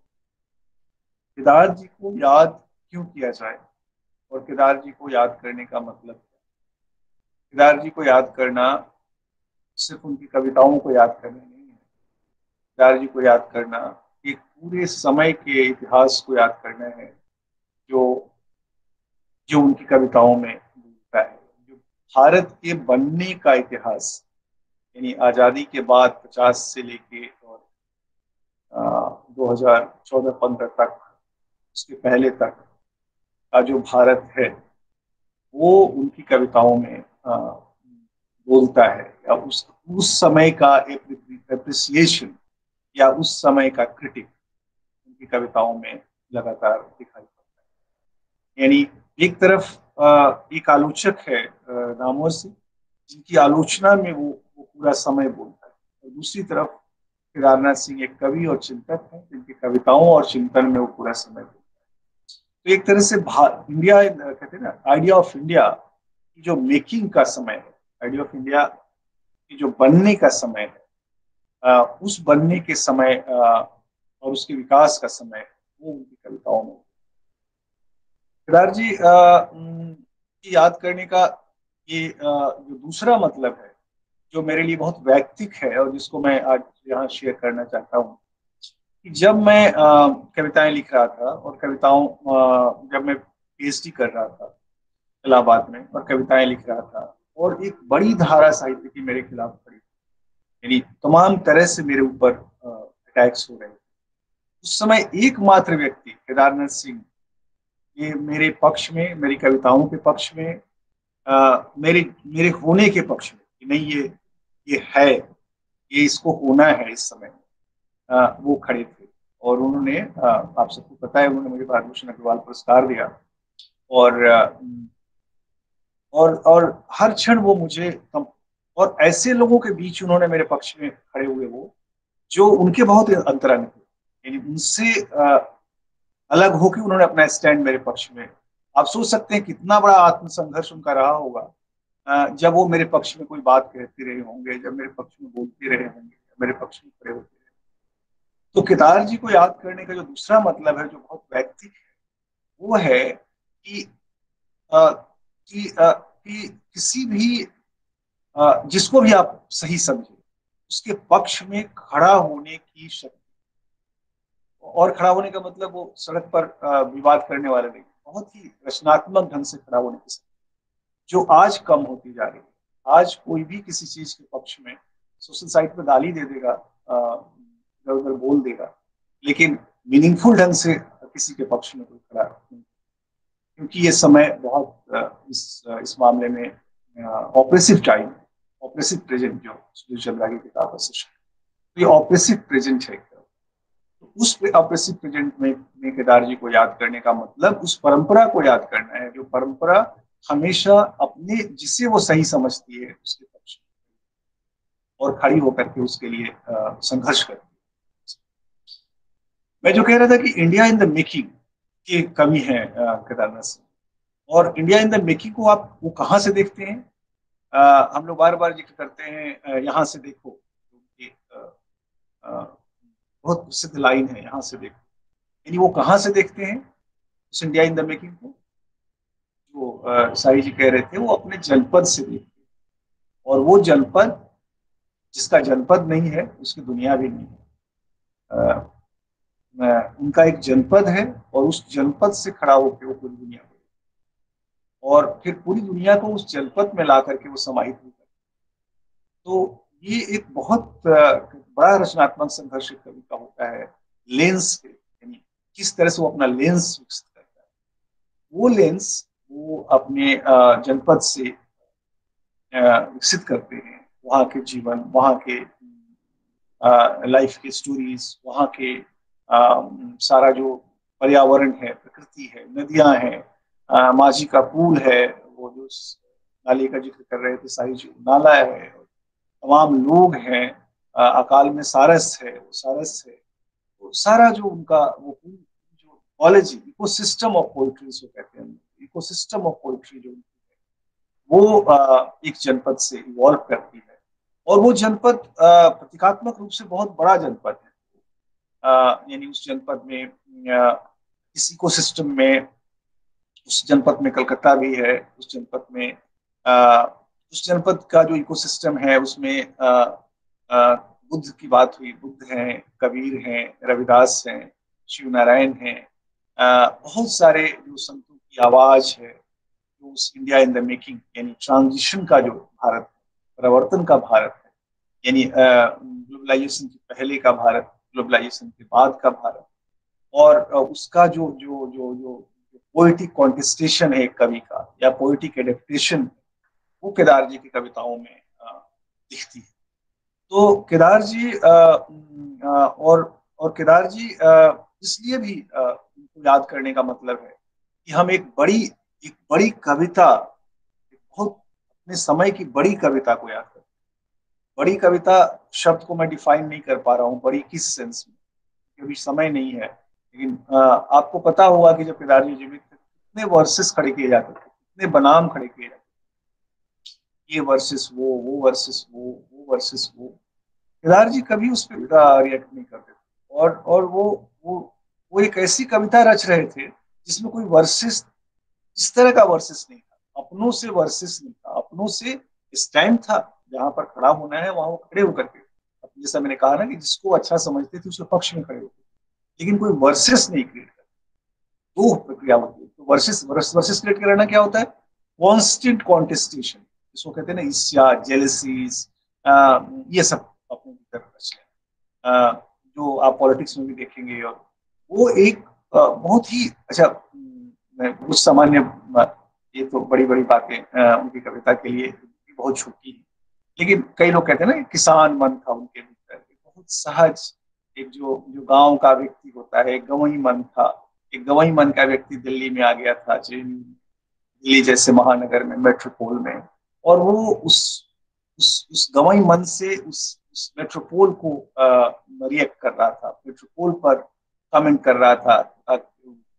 पेट के नीचे कुदाल छुपा के जो जब पिता आते हैं तो कुदाल छुपाने का जो वर्णन है, कुदाल रखने का वर्णन है, और तरह तरह से वो उस मेट्रोपोल के लाइफ को एक गवई आदमी कैसे फेस करता है क्रिएटिव ढंग से, वो सारी तो बहुत रंग है केदार जी कविताओं के, बहुत। और जैसा मैंने कहा कि एक ऐसे भारत का क्रिटिक है जिस भारत में एक खास तरह से आधिपत्य और हेजेमनी, ईर्ष्या, जेलसी, द्वेष, क्रूरता, ये सारे भाव जिस भारत में डोमिनेंट होते गए, साथ साथ लेकिन उसको काउंटर करने का तरीका क्या है? काउंटर करने का तरीका है प्रेम, स्नेह, लगाव, इंटीमेसी, मेमोरी, इनको कविताओं में जिलाना, और रिमेम्बरेंस, इनको कविताओं में जिलाना। तो वो एक तरह का कहते हैं क्रिएटिव ऑल्टरनेटिव खड़ा करते थे, समय की क्रूर भावों के विरुद्ध एक क्रिएटिव ऑल्टरनेटिव केदार जी अपनी कविताओं में खड़े करते। और वो जो क्रिएटिव ऑल्टरनेटिव है, जिस पर अभी बात उतनी नहीं हुई है, मुझे लगता है कि एक सबसे बड़ा दाय ये होगा हम लोगों को कि हम लोग केदार जी को कविता को समझने के लिए एक बेहतर फ्रेम विकसित करें, और वो फ्रेम पुराने हम अपने फ्रेम से बाहर निकल के नए फ्रेम में केदार जी को, तो शायद नए अर्थ हम निकाल पाएंगे। तो केदार जी अपने पूरी जीवन उस फ्रेम को शायद वो सोचते रहे कि शायद कोई होगा जो उस फ्रेम से उनकी कविता को देखेगा, वो लेकिन वो हो नहीं पाया। हम लोग उसमें मैच्योर नहीं हो पाए थे, और हम लोग बहुत सारी चीजों में बचे रहते थे, हम लोगों के भी आत्मसंघर्ष का पीरियड था वो। लेकिन शायद आज हम लोग बेहतर ढंग से केदार जी को समझ सकते हैं और व्याख्यायित कर सकते हैं। देवेंद्र जी हैं, शाही जी ने इतना ज्यादा अध्ययन किया है, मुझे लगता है कि अब उसमें एक नई शिफ्ट वो दे सकते हैं, क्योंकि उनके पास वो बेस है जहां से वो हम लोग अपने तरह से कर सकते हैं। केदार जी का जो समाज, जैसा आपने बोला ना, समाज विज्ञान और साहित्य का, उनका खुद भी समाज विज्ञान और साहित्य के रिश्ते को लेकर के बहुत ही गहरा लगाव था। जब मैं JNU में आया तो मुझे मिले, एक बार मैं जा रहा था अपने सेंटर को, मिले तो उन्होंने बोला, मैंने बताया उनको कि मैंने हजारी प्रसाद द्विवेदी जी को अपने कोर्स में वो रखा है और उनको मैं पढ़ाता हूँ, और वो हमारे जो सिलेबस है SSS का, उसके हिस्सा है बड़े रूप से।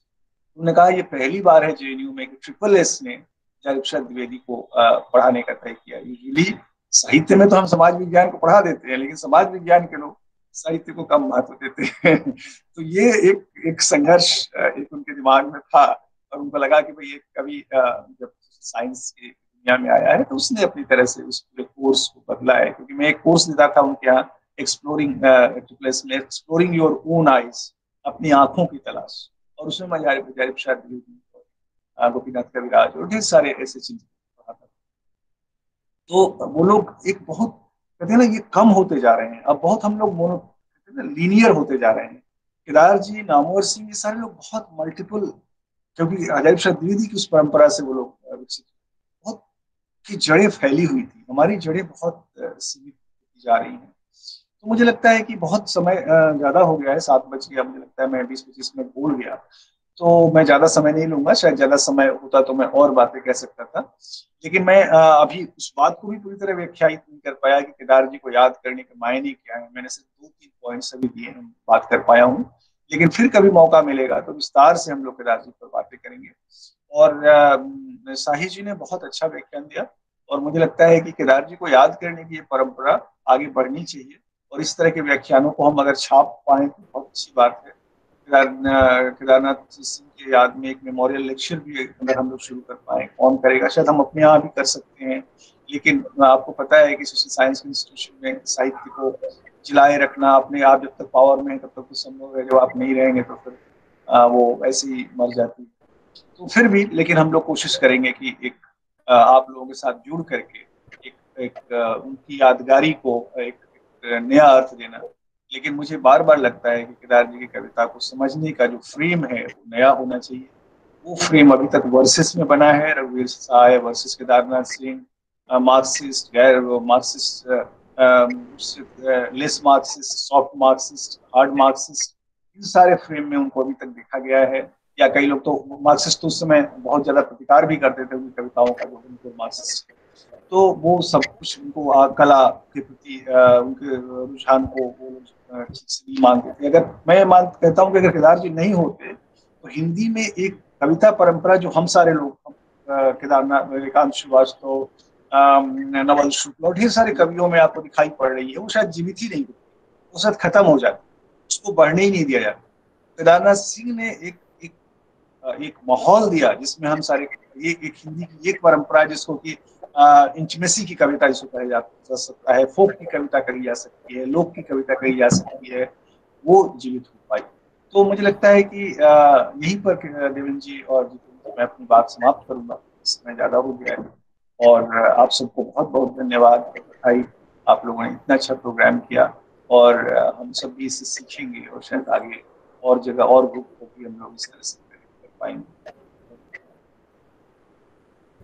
बहुत बहुत धन्यवाद सर। केदार जी की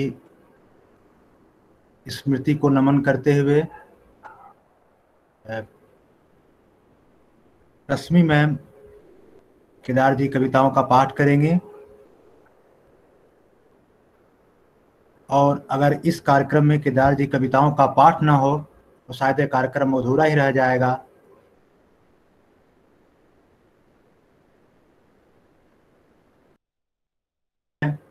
दो पसंदीदा कविताएं हैं, कुछ चुनी हुई कविताएं, उनका पाठ करें हम लोग के सामने। रश्मि मैम।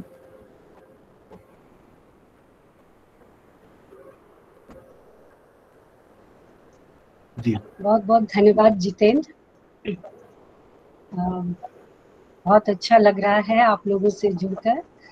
तो मैं सबसे पहले इतने अच्छे व्याख्यान के लिए प्रोफेसर शाही जी को धन्यवाद देती हूँ।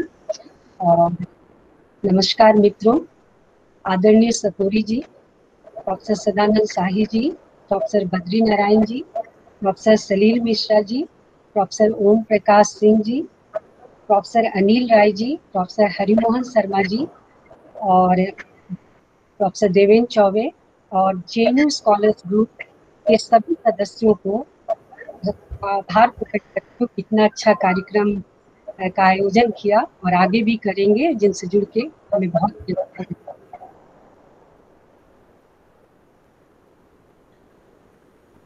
केदार जी को याद करना एक कवि को ही याद करना नहीं है, बल्कि केदार जी जिस तरह गांव और शहर को लेकर के अपने को जोड़ते हैं और यहाँ रहते हुए भी वो हमेशा जिक्र करते थे।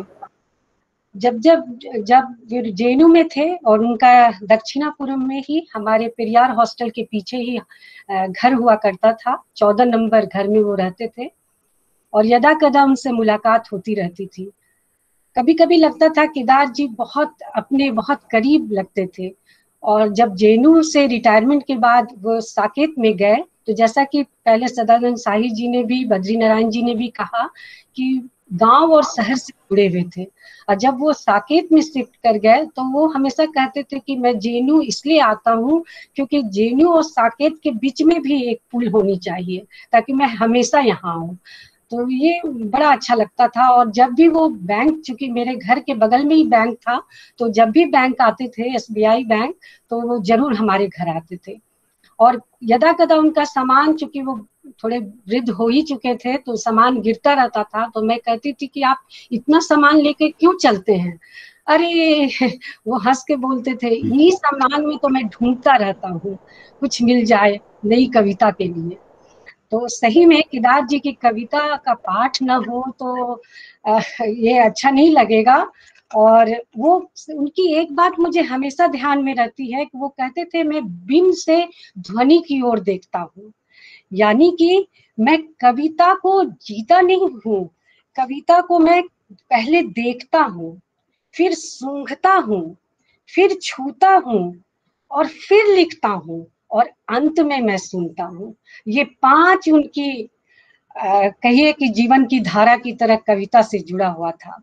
और सही में उनके कविता को मैं जब, बहुत पसंदीदा मेरे कवि हैं, जबकि मैं बहुत कम कवियों को पढ़ी हूँ, लेकिन केदार जी, बद्री जी को भी बहुत पढ़ती हूँ।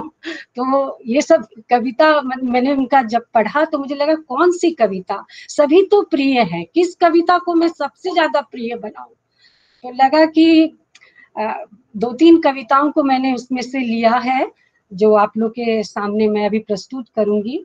और सबसे पहले मैं केदार जी को आज बहुत ही विनम्र श्रद्धांजलि देते हुए उनकी कविता का पाठ कर रही हूँ, और जो मुझे बहुत अच्छा लग रहा है। तो सबसे पहले मैंने उनकी एक छोटी सी कविता, जो लगभग सभी पाठक वर्ग या सभी जो कविता प्रेमी है सबको पसंद है, जाना। मैं जा रही हूँ, उसने कहा, जाओ। मैंने उत्तर दिया, यह जानते हुए कि जाना हिंदी की सबसे खौफनाक क्रिया है। कितनी छोटी और कितनी गहरी बातें कह डाली। जीवन में रोटी का महत्व सबके जीवन में है, और रोटी को लेकर उन्होंने जो ताना बुना है वो मैं प्रस्तुत कर रही हूँ। उसके बारे में कविता करना हिमाकत की बात होगी, और वह मैं नहीं करूंगा। मैं सिर्फ आपको आमंत्रित करूंगा कि आप आए और मेरे साथ सीधे उस आग तक चलें। उस चुल्हा वह पक रही है, एक अद्भुत ताप और गरिमा के साथ समूची आग को गंध में बदलती हुई दुनिया की सबसे आश्चर्यजनक चीज वह पक रही है। और पकना लौटना नहीं है जड़ों की ओर, वह आगे बढ़ रही है धीरे धीरे। झपट्टा मारने को तैयार वह आगे बढ़ रही है। उसकी गर्माहट पहुंच रही है आदमी की नींद और विचारों तक। उसकी गर्माहट पहुंच रही है आदमी की नींद और विचारों तक। मुझे विश्वास है आप उसका सामना कर रहे हैं। मैंने उसका शिकार किया है। मुझे हर बार ऐसा ही लगता है जब मैं उसे आग से निकलते हुए देखता हूँ। मेरे हाथ खोजने लगते हैं अपने तीर और धनुष। मेरे हाथ मुझी को खोजने लगते हैं जब मैं उसे खाना शुरू करता हूँ। मैंने जब भी उसे तोड़ा है, मुझे हर बार वह पहले से ज्यादा स्वादिष्ट लगी है, पहले से ज्यादा गोल और खूबसूरत, पहले से ज्यादा सुर्ख और पकी हुई। आप विश्वास करें, मैं कविता नहीं कह रहा, सिर्फ आग की ओर इशारा कर रहा हूँ। वह पक रही है, वह पक रही है, और आप देखेंगे यह भूख के बारे में आग का बयान है और दीवारों पर लिखा जा रहा है। आप देखेंगे दीवारें धीरे धीरे स्वाद में बदल रही हैं। दीवारें धीरे धीरे स्वाद में बदल रही हैं। उनकी कविता पढ़ते हुए जो थ्रिल होता है, सचमुच मैंने कितने निकट वो जीवन से जोड़ देते हैं हम सबको। और उनको याद करते हुए बनारस को ना याद करें तो फिर अधूरा ही रह जाएगा। इसलिए मैं अंतिम कविता उनकी बनारस पढ़ना जरूर चाहूंगी। बनारस। ये कविता उन्होंने 1982 में लिखी थी और वो दोनों कविता 1978 में लिखी हुई थी, जाना और रोटी। बनारस, इस शहर में बसंत अचानक आता है और जब आता है तो मैंने देखा है लहरतारा या मड़वा डीह की तरफ से उठता है धूल का बवंडर और इस महान पुराने शहर की जीभ किरकिराने लगती है। जो है वह सुगबुगाता है, जो नहीं है वह फेंकने लगता है तचखियां। आदमी दशाश्वमेध पर जाता है और पाता है घाट का आखिरी पत्थर और कुछ और मुलायम हो गया है। सीढ़ियों पर बैठे बंदरों की आंखों में एक अजीब सी नमी है और एक अजीब सी चमक से भर उठा है भिखारियों के कटोरों का निचाट खालीपन। तुमने कभी देखा है खाली कटोरों में बसंत का उतरना? यह शहर इसी तरह खुलता है, इसी तरह भरता और खाली होता है यह शहर। इसी तरह रोज रोज एक अनंत शव ले जाते हैं कंधे अंधेरी गली में चमकती हुई गंगा की तरफ। इस शहर में धूल धीरे धीरे उड़ती है, धीरे धीरे चलते हैं लोग, धीरे धीरे बजते हैं घंटे, शाम धीरे धीरे होती है। यह धीरे धीरे होना, धीरे धीरे होने का एक सामूहिक लय दृढ़ता से बांधे है समूचे शहर को। इसी तरह कि कुछ भी गिरता नहीं है, कि हिलता नहीं है कुछ भी, कि जो चीज जहां थी वहीं पर रखी है, कि गंगा वही है, वहीं पर बंधी है नाव और वहीं रखी है तुलसीदास की खड़ाओं सैकड़ों बरस से। कभी सही सांझ बिना किसी सूचना के घुस आओ इस शहर में, कभी आरती के आलोक में इसे अचानक देखो। अद्भुत है इसकी बनावट, या आधा जल में है, आधा मंत्र में, आधा फूल में, आधा शव में, आधा नींद में, आधा शंख में। अगर ध्यान से देखो तो यह आधा है और आधा नहीं है। जो है वह खड़ा है बिना किसी स्तंभ के, जो नहीं है उसे थामे है राख और रोशनी के ऊंचे ऊंचे स्तंभ, आग के स्तंभ और पानी के स्तंभ, धुएं के खुशबू के, आदमी के उठे हुए हाथों के स्तंभ। किसी अनलक्षित सूर्य को देता हुआ अर्ध शताब्दियों से इसी तरह गंगा के जल में अपनी एक टांग पर खड़ा है यह शहर, अपनी दूसरी टांग से बिल्कुल बेखबर, अपनी दूसरी टांग से बिल्कुल बेखबर। बहुत बहुत धन्यवाद। केदार जी की जीवन यात्रा के कुछ अंश इसको पढ़ करके सचमुच बहुत याद आ रही है उनकी, और जहाँ भी हैं उनकी कविता हमेशा हमेशा के लिए अमर रहेंगी और हम सब यूं ही उनका पाठ करते रहेंगे। बहुत बहुत धन्यवाद जेएनयू स्कॉलर्स ग्रुप और तमाम हमारे विद्वज्जन जिन्होंने इस तरह इस सुंदर आयोजन का सहयोगी बनने में हमें आमंत्रित किया। बहुत बहुत धन्यवाद डॉक्टर जितेंद्र। बहुत बहुत धन्यवाद मैम, आपने बहुत ही सुंदर तरीके से कविताओं का पाठ किया और मुझे लगता है कि ये कार्यक्रम में अंतिम चरण की तरफ बढ़ा और इस तरीके से हम लोग इस आयोजन को बेहतर बनाने का जो इसमें हम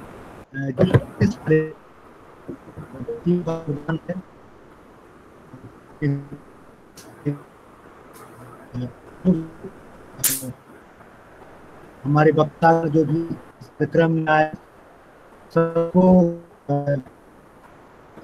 धन्यवाद प्रस्ताव के लिए मैं उज्ज्वल आलोक आमंत्रित करता हूँ कि वो आए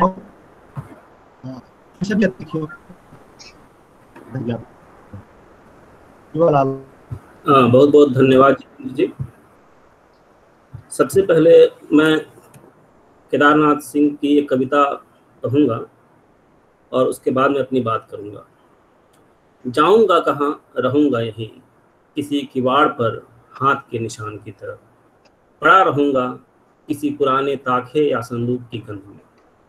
केदारनाथ सिंह की यह कविता सिर्फ ताखे या किवाड़ पर ही नहीं, हमारे दिलो दिमाग में हमेशा के लिए अंकित है, जो हमसे दूर नहीं जा सकती।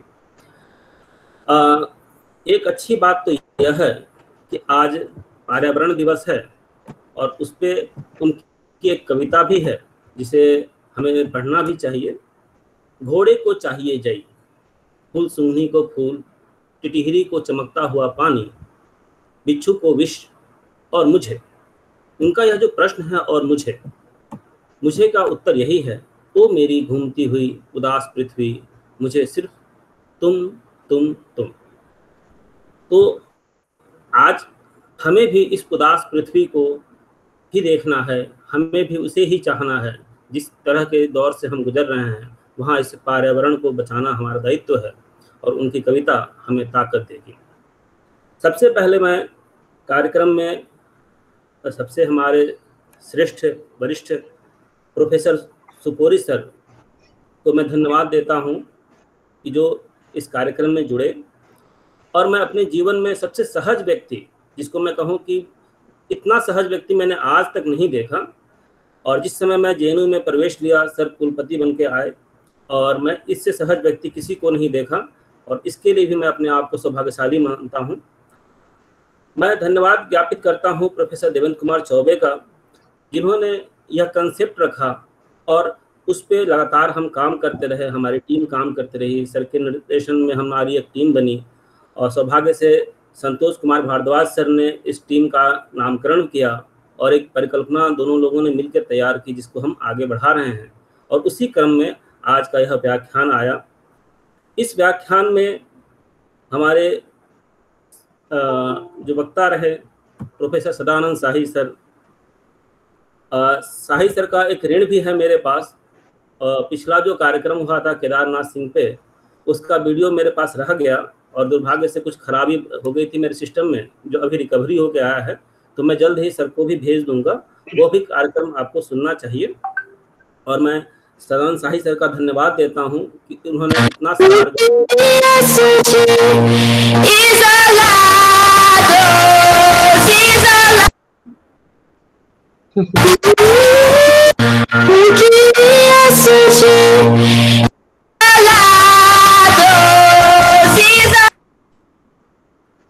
क्षमा कीजिएगा, किसी कारण उस तरह से दिक्कत आ गई।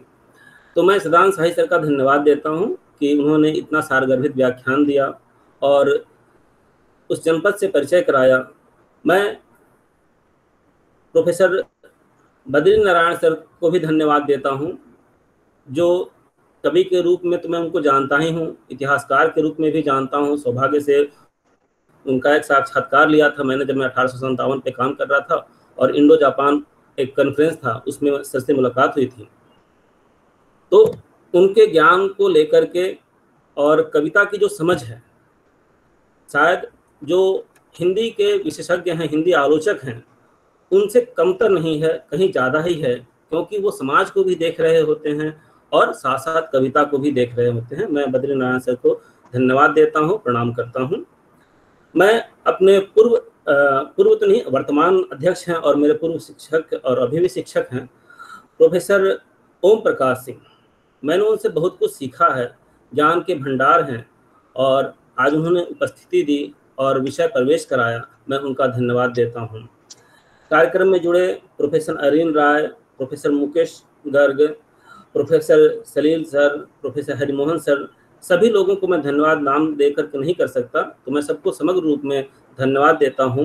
और कार्यक्रम का सफल संचालन करने के लिए जितेंद्र कुमार यादव जी का भी धन्यवाद देता हूं।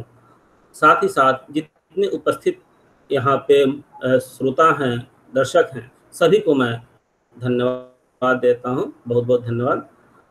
और कार्यक्रम की समाप्ति की घोषणा सर करें। हाँ बिल्कुल, जाहिर है कि जो हमारी परिकल्पना थी, चूंकि पहला व्याख्यान था तो हम लोग चाह रहे थे कि केदार जी की स्मृति में हो रहा है तो केदार जी पर ही पूरा का पूरा व्याख्यान केंद्रित रहे, और इसीलिए चाहे हम प्रोफेसर ओम प्रकाश सिंह हो या प्रोफेसर सदानंद शाही हो या प्रोफेसर बद्री नारायण हो या रश्मि जी ने जो उनकी कविताओं का पाठ किया और आप लोगों ने जो अपनी बातें रखी, इसके पीछे हम लोग की यही मंशा थी कि इस पहले कार्यक्रम को हम केदार जी के नाम पर कर रहे हैं तो उन्हीं के नाम पर पूरा हो। लेकिन हमारा लक्ष्य है कि जो शुरू में हमने बात किया था कि लिटरेचर और हिस्ट्री या सोशल साइंस का जो पूरा रिश्ता है उसको एक नए सिरे से भी परिभाषित करने की जरूरत है। कई बार जब एकेडमिक्स दुनिया में इस पर बहस होती है, डिबेट होता है, तो बहुत सारी बातों को हम सामने नहीं ला पाते, लेकिन फिर भी हमारा लक्ष्य रहेगा कि इस व्याख्यान सीरीज के जरिए जो सोशल साइंस और लिटरेचर के जो रिश्ते उसको उसकी एक मतलब बेहतर और मजबूत मतलब दीवार इस व्याख्यान के जरिए कायम हो। और इसीलिए जो हमारा दूसरा व्याख्यान होने वाला है शायद 3 जुलाई को होगा, उसमें व्याख्यान देने जा रहे हैं बहुत अच्छे हिस्टोरियन सलील मिश्रा जी व्याख्यान देंगे, और केरल यूनिवर्सिटी के प्रोफेसर आर चंद्रन जो हैं मलयालम के बहुत अच्छे लेखक हैं और हिंदी के बहुत अच्छे क्रिटिक हैं, वे उसकी अध्यक्षता करेंगे। और यह दूसरा कार्यक्रम हमारे प्रोफेसर नामवर सिंह की स्मृति या उनके सम्मान में होगा। इसी तरह से तीसरा कार्यक्रम शायद अगस्त के लिए, दूसरा कार्यक्रम तो डॉक्टर अजय यादव प्लान कर रहे हैं, तीसरा शायद डॉक्टर संतोष भारद्वाज कर रहे हैं। वह कार्यक्रम शायद प्रोफेसर गंगा प्रसाद विमल के स्मृति में होगा जैसा मुझे बता रहे थे, और उसमें शायद इतिहास और फिर वैसा ही साहित्य से कोई व्यक्ति होगा। ये पूरी का पूरा जो कंसेप्ट हम लोग का था कि एकेडमिक्स में बहुत सारी बहसें होती है, बहुत सारी चर्चाएं होती है, लेकिन कई बार होता है कि साहित्य की दुनिया के लोग अलग अलग बात करते हैं और सोशल साइंस के लोग अलग अलग बात करते हैं, और उनको एक साथ लाना, एक साथ बात करना, विचार करना, कहीं ना कहीं जो आने वाले समय में जो हमारा जो एकेडमिक्स जगत है उसमें एक बड़ा बुनियादी फर्क लाएगा अगर ऐसा हम लगातार करते रहें तो।